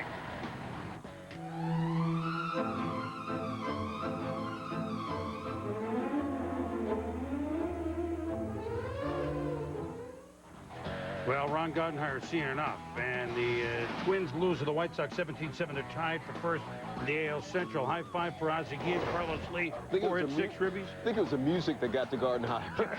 It might have been, but you know what? I'm thinking back to that Chicago-Minnesota Week 15 football game. There were more runs scored in this Chicago-Minnesota baseball game than there were Chicago-Minnesota football game. Bears and Vikings. Do you remember that game? Week 15? It was one of the best defensive plays of the year. It was the youngster against Randy Moss. I'm talking about defensive back Charles Tillman, who absolutely stole the ball out of Randy Moss's grasp. It gave the Vikes a loss they couldn't afford. They won the next week, but we all remember what happened the final week. So, at any rate, runs, that was 13-10. This was 17-7. Just thought we'd do it. No, still up, Boom. Remember the Reds of the 70s? Remember how Ken Griffey Jr. could hit the snot out of the ball? Well, from the Department of Deja Vu. And New York's loss is Oakland's gain, which is bizarre enough, but what does it mean for the former MVP in Oakland? Also ahead, it is not float like a butterfly, sting like a bee. If he raises his gloves, I'll drop him in 3, but it is a guarantee. Nice. They will not win game 2. And you heard that from me. Y'all print whatever the hell y'all want. Y'all put a front page, back page, middle of the page. They will not win game 2. You see an ancient source of power. We saw a chance to invest in what became the international leader in wind technology, generating powerful returns for Templeton Fund shareholders. Franklin Templeton Investments. Gain from our perspective. There's a DVD. Once you watch it, Oh, man. you'll discover 3 times the outtakes, the bloopers, and the extras. Who's your mom? Scary Movie 3, only today on DVD and video. I have told a ridiculous lie to back up a friend's ridiculous lie. I've just ordered a Coors Light for everyone in this bar. Put it on my buddy's tab. I have used my dog to dry my hands. I have no idea what this girl's name is. I have dated a girl for her brains. Big. Huge. Brains. Great achievements deserve a great beer. Unleash the Rocky Mountain cold taste of Coors Light. Esta noche por ESPN2, un Sport Center especial del nuevo canal ESPN Deportes.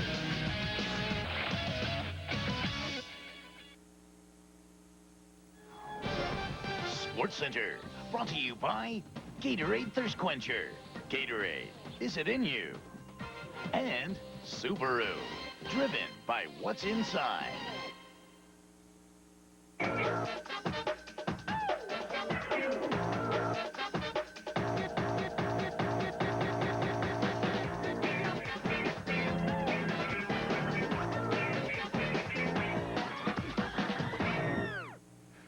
The Big Red Machine, the Nasty Boys, World Series champions in Cincinnati. But for 2004, thoughts of a similar season in the Queen City would be limited to those images of yesteryear. Or so we thought. In what looks to be baseball's best division, the NL Central, with heavies like the Astros and Cubs, oh, by the way, the Cardinals too, The Reds were an afterthought. Maybe not. They began today in a three-way tie for first with Chicago and Houston, and they went for a third straight home win over the Stros. And here we go, Cincinnati. Astros trailing 2-0. Wade Miller batting against Corey Lytle. Chopper up the middle, D'Angelo Jimenez. They're playing some defense in Cincinnati. My name, D'Angelo Jimenez. He makes the throw, and Corey Lytle has helped out. Nice stretch. 3-0 Reds in the fifth. Junior with a man on. And we remember this swing. Yeah, we do remember this swing. Back. Home run number 490. Two-run shot, 5-0 Reds. Now Sean Casey at the bat in the seventh.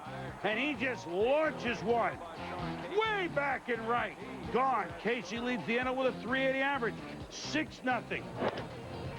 Lytle gets Craig Biggio to ground it a 5-4-3. Double play. The Reds turned 3 on this afternoon.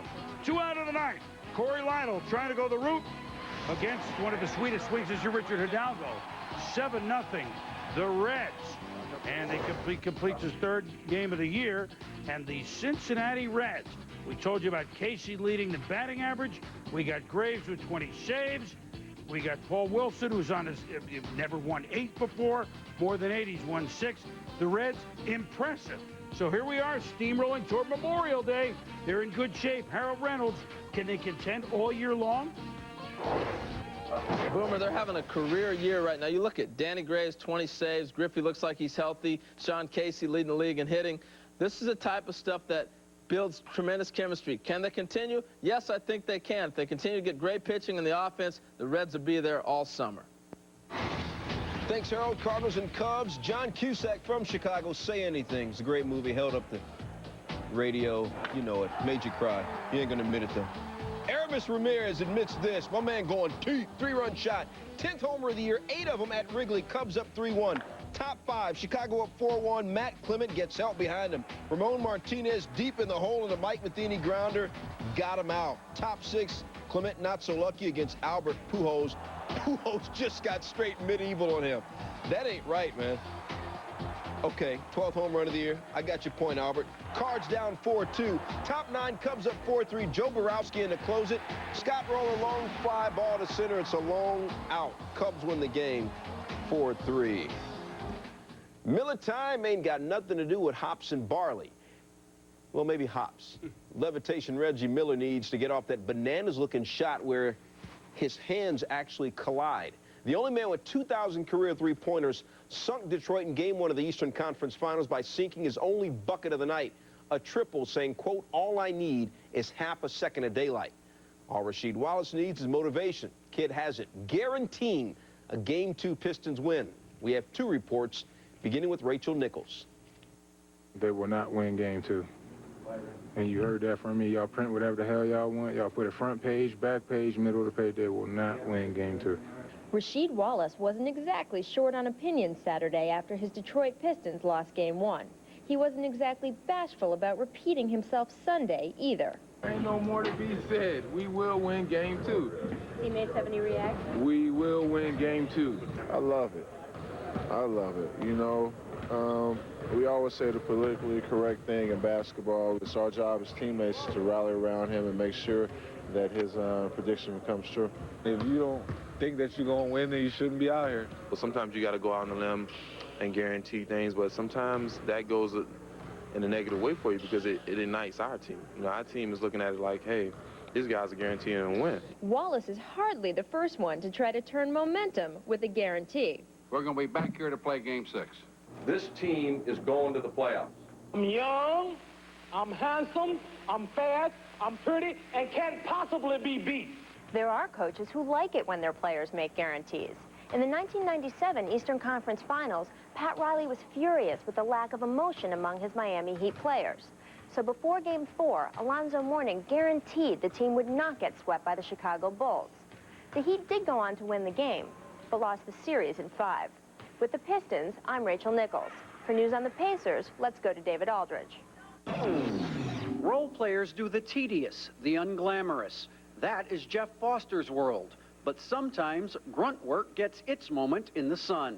Jeff is like the perfect teammate. You know, he's a guy that comes in, works extremely hard, never ask for the basketball, just want to go out there and rebound and just do all the other things that make the team great. Not many guys cherish that role, and I've taken pride in that, and it's allowed me to get to where I am today. The final 90 seconds of Saturday's Game 1 were Foster in microcosm. The play he made where he put the ball on the floor and took it to the rim may have shocked some people, but it's a play he's made many times this year. Foster's offensive rebound then gave Indiana another possession. Seconds later, he set a solid screen that cleared the way for Reggie Miller's heroics. Finally, he closed out on Rasheed Wallace's desperation three-point attempt.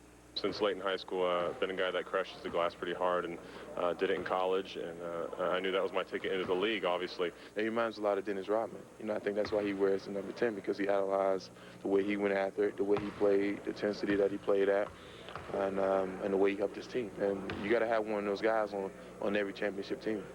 Foster credits former Pacers coach Isaiah Thomas for the patience Thomas showed over the last 3 years, patience that is now paying off. Indiana's best post defender has already played the likes of Lamar Odom and Rasheed Wallace. The finals could bring Shaq or Kevin Garnett. Just another day at work for a lunch pail guy. With the Pacers, I'm David Aldridge, ESPN. Great show, D.A. Thanks for the knowledge. Yo, man, Indiana's been handling their business at Conseco Fieldhouse in the 2004 playoffs. A perfect 6-0 at home. Kids have won their last 8 home playoff games dating back to the first round of the 2003 playoffs. Still ahead on SportsCenter, Game 2 of the Western Conference Finals is in the books, on the way. More reaction and analysis from what was a must-win in Minnesota. In the Philadelphia, a truly fanatical birthday celebration turns into a star-studded mascot mayhem. While down in the dirty South, the Braves got a much-needed shot in the arm. Speaking of arms, the Raiders may be making some sudden moves under center. Could Rich Gannon be headed out of Oakland? And seeing dog is believing. Boomer's Top 10 showing off the must-sees and a may-have-missed or two from the week's top plays. This is SportsCenter on ESPN. It all starts with a chip that contains world-leading technology. Together with Samsung's superior engineering and design, it does so much more. It inspires. It enriches. It's the soul of Samsung, and it's in everything we create. Experience the power within. Samsung.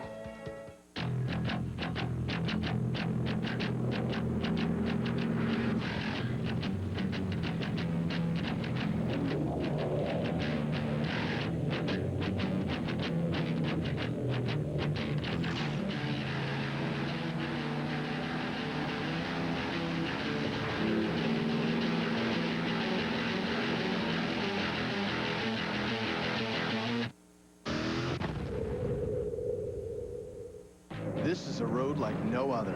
This is the road to Omaha, the road to the College World Series. Catch the NCAA Super Regionals with ESPN College Grand Slam on pay-per-view. To order, call DirecTV, Dish Network, or your local cable company. Chris, come on. Where's your mom? Working late again. Going to watch TV? Okay. Hey, something really good on. Cool. Now you can be mom, even when you can't be there. It's like not working. Oh, that? It's working. Parental control. Another way Comcast digital cable makes life a little cooler.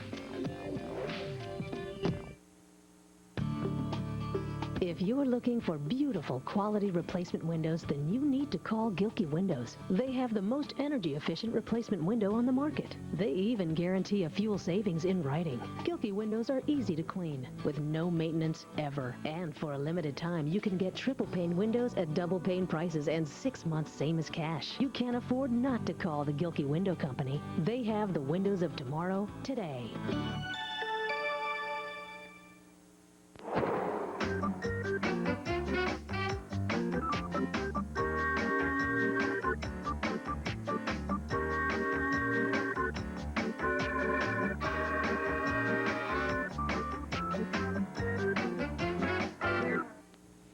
stage manager Maurice White dancing in the background there. Hey, happy 26th birthday to a true original, the Philly Fanatic.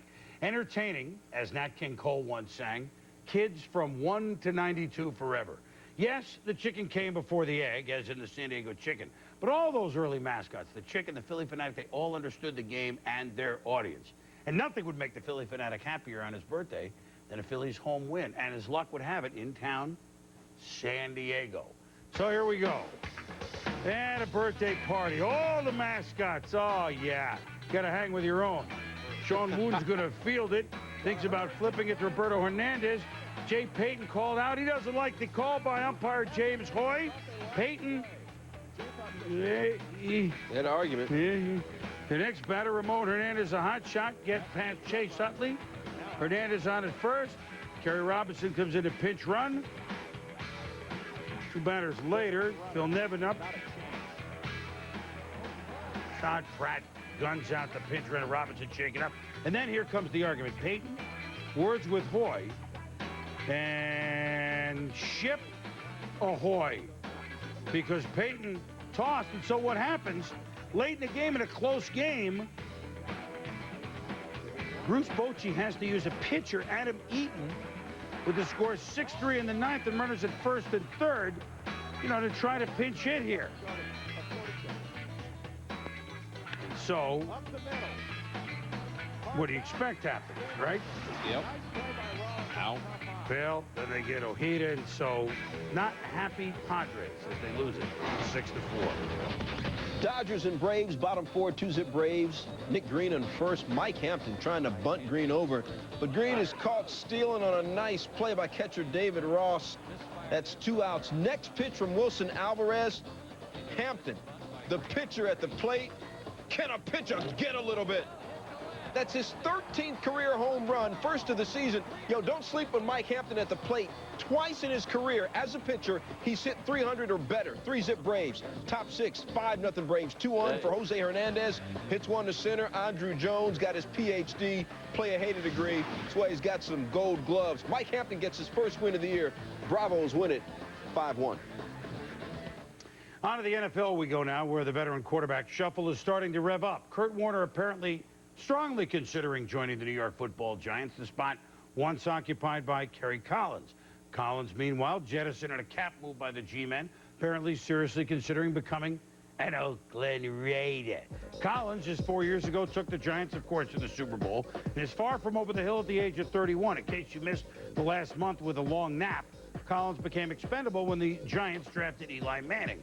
The Raiders fell from the Super Bowl to 4-12 last year, and if Collins goes there, whither 38-year-old Rich Gannon?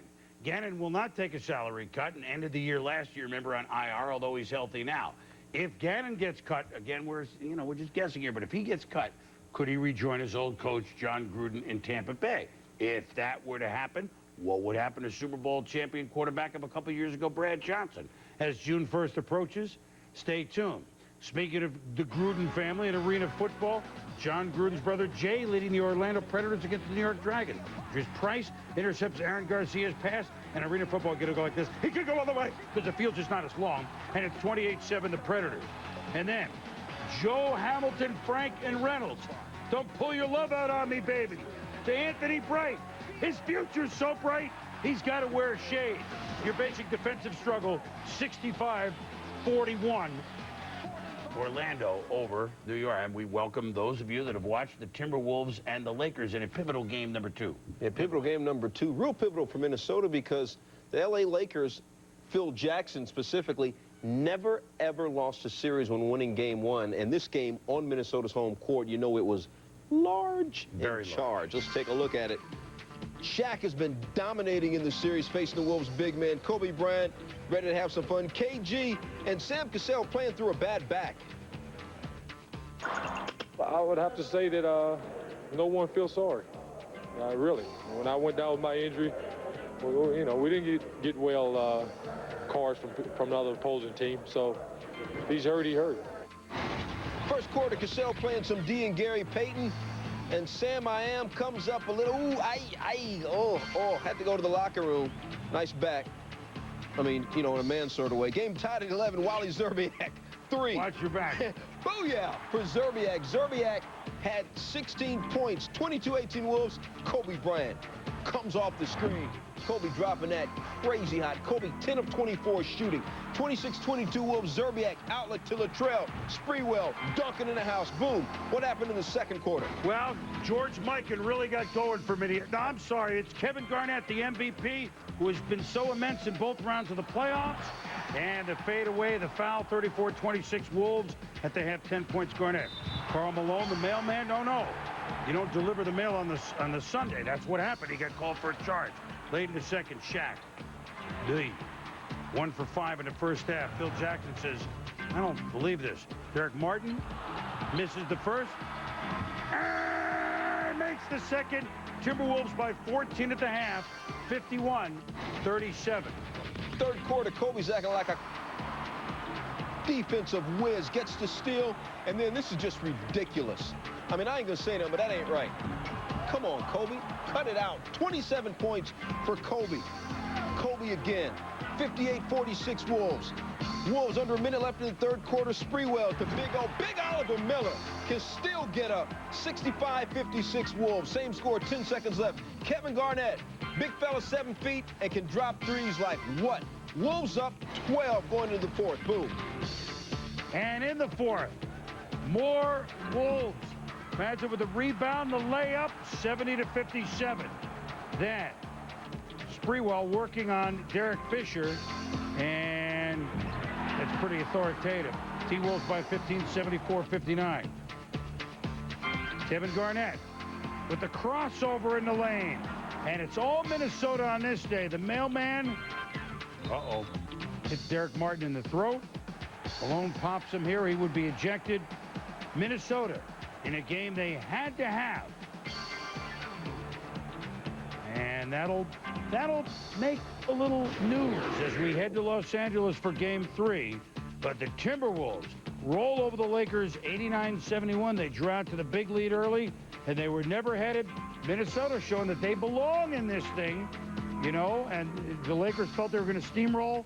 Not quite the case. Oh, by the way, Bryant came on with 27, but that was, oh, by the way, KG with 24 points. Stu, little knowledge over there. Just a couple of Tar Heels sitting here talking about the Western Conference Finals. George Karl joining us now. Kevin Garnett, 24 points, 11 boards. It's a typical Garnett game, but Coach, what about this guy makes him so much more effective than other guys who can go 24 and 11?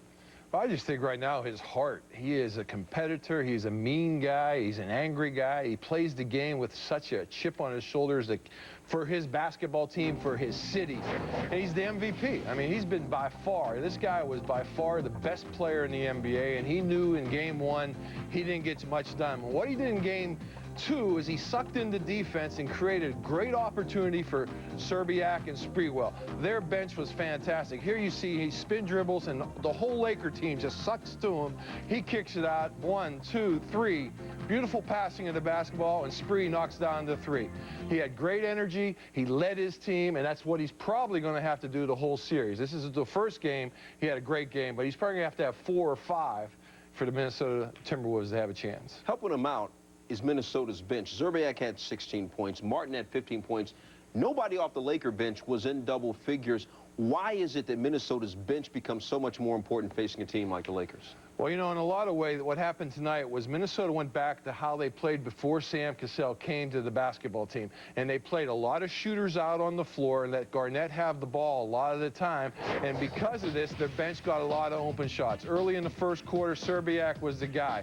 But all throughout the game, the shots were wide open jump shots. And Minnesota, over the last 4 or 5 years, has been a great jump shooting basketball team. Zerbiak, Martin, Horberg didn't get any shots to go down tonight, but their bench outscored LA's bench 41-14. That's an impossible number to overcome in a basketball game. Most teams going onto the other court to start a series would take a 1-1 split and figure, all right, we did pretty good work. What's the Lakers' mindset going now home to the Staples Center? Well, I really think the human nature of the LA Lakers showed tonight. You know, all year long, they've had a lot of drama, a lot of soap opera, and they've been up and down, inconsistent with their effort, and they were very inconsistent tonight. Now, you have to remember, the Timberwolves, they won the #1 seed because they have heart, they have character, and they have toughness. They showed that tonight. They got it back to even, but the pendulum is still on the Lakers side of the ballpark. As for the Timberwolves, they're trying to become just the 7th team ever to win 2 postseason series after losing game one in the same postseason. 2 best-of-7 series. Very interesting. A lot of energy being used out there. So for the 2nd straight year in the playoffs, the Lakers and Timberwolves are tied 1-1 heading back to Los Angeles. In the first round last year, Minnesota bounced back from a Game 1 loss to win Game 2, then won Game 3 in the Staples Center. Minnesota will now have to do what the Rockets and Spurs could not do in L.A., and that's win on the road. You want to see news conferences of Game 2? Check out ESPN News right now. All the post-game coverage, plus more in this Sports Center. When Sports Center rolls on, Kevin Garnett and the Timberwolves comment on Game 2, a game in which the Lakers tied a franchise record for fewest points ever in a playoff game. And they've been in a lot of playoff games, 71. Still to come, the Red Sox looking to sweep the Jays at Fenway, and we've got our top 10 plays of the week from all the sports. A perfect way to cap off the week in sports, wouldn't you say, Randy? And more. The Indianapolis 500 next Sunday at 11 a.m. Eastern on ABC. The all-new Dodge Durango's making it to the top of a lot of lists. It came in first in a car and driver full-size SUV comparison test. It received 5 stars, the highest government frontal crash test rating. And since it's roomier and more powerful than Explorer or Trailblazer, lots of American families are making Durango their first choice. See your Dodge dealer and put the all-new Durango at the top of your list, too. Qualified buyers who finance through Chrysler Financial get an additional $1,000 for a total combined cash allowance of $4,500 on Durango. Ads on taxes are popular. Great idea for 7-Up. Ready, Topher? You okay? Joseph, life would be good. No?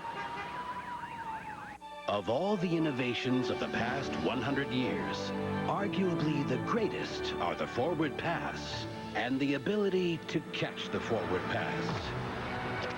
The Canon Digital Rebel, a 6.3 megapixel SLR with the revolutionary Digic chip and CMOS technology. The game has changed.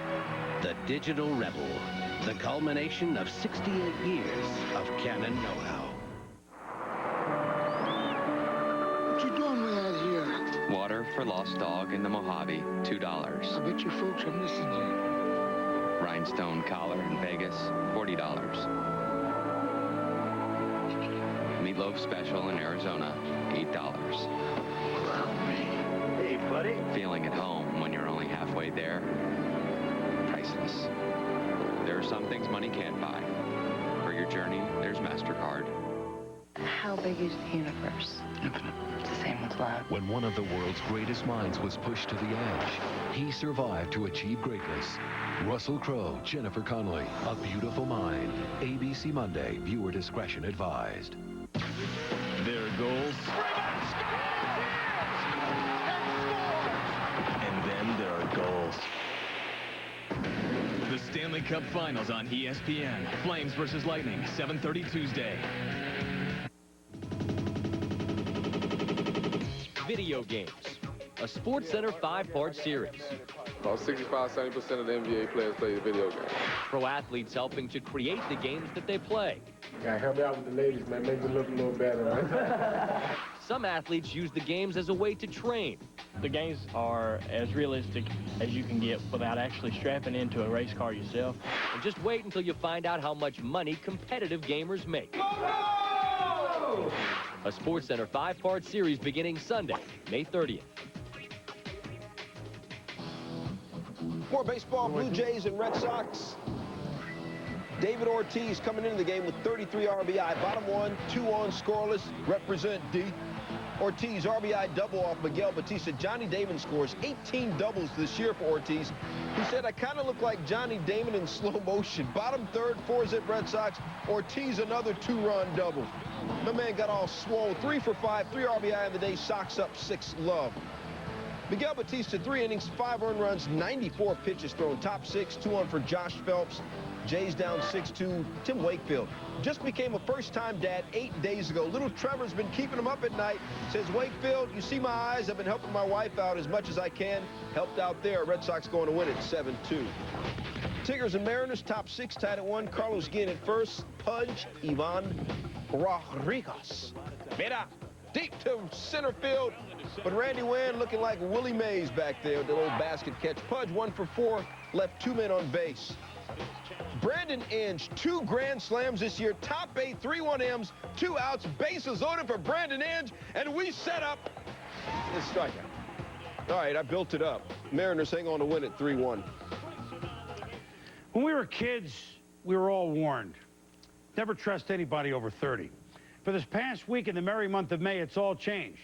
You'll never get a hit off of any pitcher around 40. Randy Johnson was perfect. Tom Glavine, almost 40, was almost the same. Roger Clemens still has a perfect record at 7-0. And one little note about these guys, and let me add Greg Maddux to this. Clemens has 317 wins. Maddux, 292. Glavine now at 257. Randy Johnson now at 235. You may wait a long time until you see a pitcher approach these numbers. Pitching and the game has changed so much. So what we're trying to say is enjoy this prolonged brilliance as we roll our top 10 plays of the week. And brilliant would certainly describe the personable lefty for now the New York Mets, Tom Glavine. Dealt with a perfect game, deep into the game, and then had a no-hitter going until 4 outs left. The Mets have never had a no-hitter in their franchise history. They've been around since 1962. One hitter for Tom Glavine. Way to go, Tommy. Speaking of one-hitters, Jason Schmidt threw 144 pitches Tuesday night. We sat in the stands at Wrigley, and look, this is the only hit. How close was this as Barrett beats it out? But Schmidt was unbelievable, and in typical Jason Schmidt style, he pitches an overpowering one-hitter on the night. Randy Johnson has a perfect game. Maurice Green, how fast is he? He's got hot shoes. He's got hot legs. You wearing me out? 9.86 seconds in the Home Depot 100-meter, and out, get out, and get out. Shh. Man, we got to extinguish those things. Maurice Green, fast as they come. Another way of cooling off. In the rain, Mark Burley, White Sox. Yes, in a triple pike position, does it twice. But Youppi, in a rain delay, the Expos mascot, and the rain delay in San Juan, he gives it a shot. But you know what? Oh, we've all done that on the pavement. A for effort, however. Diana Taurasi, welcome to the pros. She is unreal. In her first game with the Mercury, she hit this 50-footer from half court as unreal. Diana Taurasi has a chance to be among the greatest of all time. I mean, like Nancy Lieberman was, like Ann Myers was, like Cheryl Miller and Lisa Leslie and Cheryl Swoops. Diana has that chance. Coming up, the top 5, including some absolutely great pucks in the conference finals this weekend. The Oakland A's have that knack of getting straight A's in extra innings. Just ask the Royals. Win 1, they call you a champion. Win 4, they call you a dynasty. What do they call you when you win 13 years in a row? A BMW. The 3 Series was named one of Car and Driver's 10 best for 2004, an unprecedented 13th consecutive year. Test drive the legendary 3 Series today. BMW, the ultimate driving machine. What's cold? Coors Light, fast breaks and steals. What's cold? 3-on-1, that's when the game get real. What's cold? Slapping backboards, dunking and breaking glass. No-look passes, throwing elbows and talking trash. If you weak, then have a seat. You need to get off the court. Life's cold, but ain't no place for you in this here sport. Ice cold, frost bitten and shivering. It's cold like that, and you could either watch it or live. Unleash the Rocky Mountain cold taste of Coors Light. in troubled times. Hostages, chaos, Afghanistan. One team This is your time. taught their country to dream. What do you play for? USA! Miracle. Own it today on DVD and video.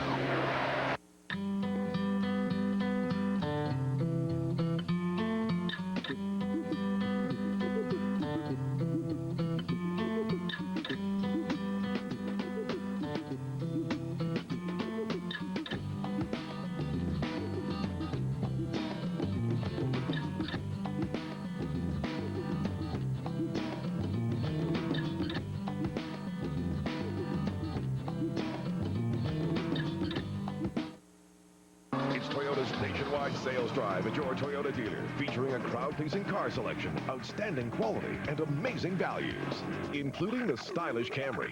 Get this legendary car with 0% financing for 36 months, or take $1,000 customer cash on America's #1 seller. And check out the beautiful Solara, also with 0% financing. The race is on. Don't miss this event. Toyota's nationwide sales drive at your Toyota dealer now. All right, here we go, the top 5 plays, and we had the WNBA. Let's go NBA. He's been doing this his entire career. We mentioned his sister, Cheryl. Reggie. Last minute, this jumper gives the Pacers a win over the Pistons in Game 1. But the MVP of the year is Kevin Garnett. And what kind of 7th game did he have against Sacramento? 32 points, including a big bomb like that. 21 rebounds. And 5 blocks and 4 steals. I think you get the picture. KG MVP. Giants-Cubs Wednesday night. Bottom 10 tied at 3. Moises Alou to come up, and he looks at his dad walk out of the dugout. I want the right-hander to pitch to my son, but full count. There it goes. Deep to left. Back. This one is over. Well, he will not be getting a Father's Day card from Felipe. Let's put it that way. Calgary, representing Canada in the Stanley Cup Finals, Jerome Iginla. He shoots, he scores. Then the Flames out San Jose early in the week. They're headed with the Sea of Red to the Stanley Cup Finals. But how good was Game 6 and Game 7 in the East? Watch the passing by Tampa Bay. God, they play like the old Canadians and the Oilers. Dave Andreychuk to Benetenko to tie Game 6 at 3. And then Benetenko, Andreychuk, Benetenko, the Lightning moving the puck beautifully. But the man among boys was Keith Primo. Minute and a half to go. The captain ties it for Philly. Sends to overtime. Simon going, Gagne. They win. We're heading to Game 7.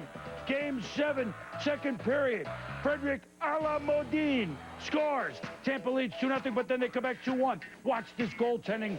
First, it's Ash keeping the Flyers in it in the last half minute. The Flyers mount one last try. Elite beats Damnoff. Damnoff throws for Recchi across the line. Nice save. Save it, everyone. It's over. It's over. The Lightning will play for the Stanley Cup. The Flyers frappé par la foudre. They were struck by a bolt of lightning, as was the Braves with Randy Johnson. 2-2 count. Eddie Perez, he strikes him out. 13 Ks. Randy Johnson, 40 years young, a perfect game. Their minds, hearts, everything could never be fully on the field for Cornell University's lacrosse team. Not since mid-March, when senior co-captain George Boyardi died during a game after stepping in front of a shot, getting hit in the chest, and collapsing. Sunday, with the trip to the Final Four on the line, an already emotionally charged season became riveting, with every player wearing a T-shirt under their jersey with Boyardi's number 21 on it. Somehow, Cornell had to play a game. Many of the fans also wore T-shirts with Boyardi's name and number on it. The 22-year-old's parents also on hand for the game. Cornell against Navy. Fourth quarter, Cornell down 5-4. Navy's Graham Gilgore scores his second of the game. Navy wins 6-5. Navy, the Middies, have only made it to the national title game once since 1971. Georgetown, Syracuse, second quarter. Brian Crockett behind the back to Mike Powell for the goal. Powell scored 3. Game tied at 6, under 10 seconds left. Sean Lindsay scores to give Q's a 7-6 win. They go to the Final Four for the 22nd straight year. Virginia and Princeton in the NCAA Women's Championship. Amy Appelt as cool as the other side of the pillow. Her 200th career goal. Virginia wins a national title game 10-4. Still rolling on SportsCenter. Home runs and walk-offs on the way. Angels out with the broom trying to sweep the O's. The A's after more late-inning heroics. And during Oakland's dominating days in the 80s, Mike Norris, the Black Cat, threw 24 complete games. But can he finish what he started for himself? In a candid conversation, Matt Kenseth, Dale Jr., and Jimmy Johnson dropped the hammer on the realities of modern racing, both on and off the track. A guy gets in his 40s these days, it seems like, and isn't quite doing the job, whether it's the car's fault or whatever it is, they'll just get rid of him and move on and get a 20-year-old. And son, we got NBA issues to settle. The future of the Kings on point, why the future of the Warriors may be now, and why Zoe's comeback plans are now or never.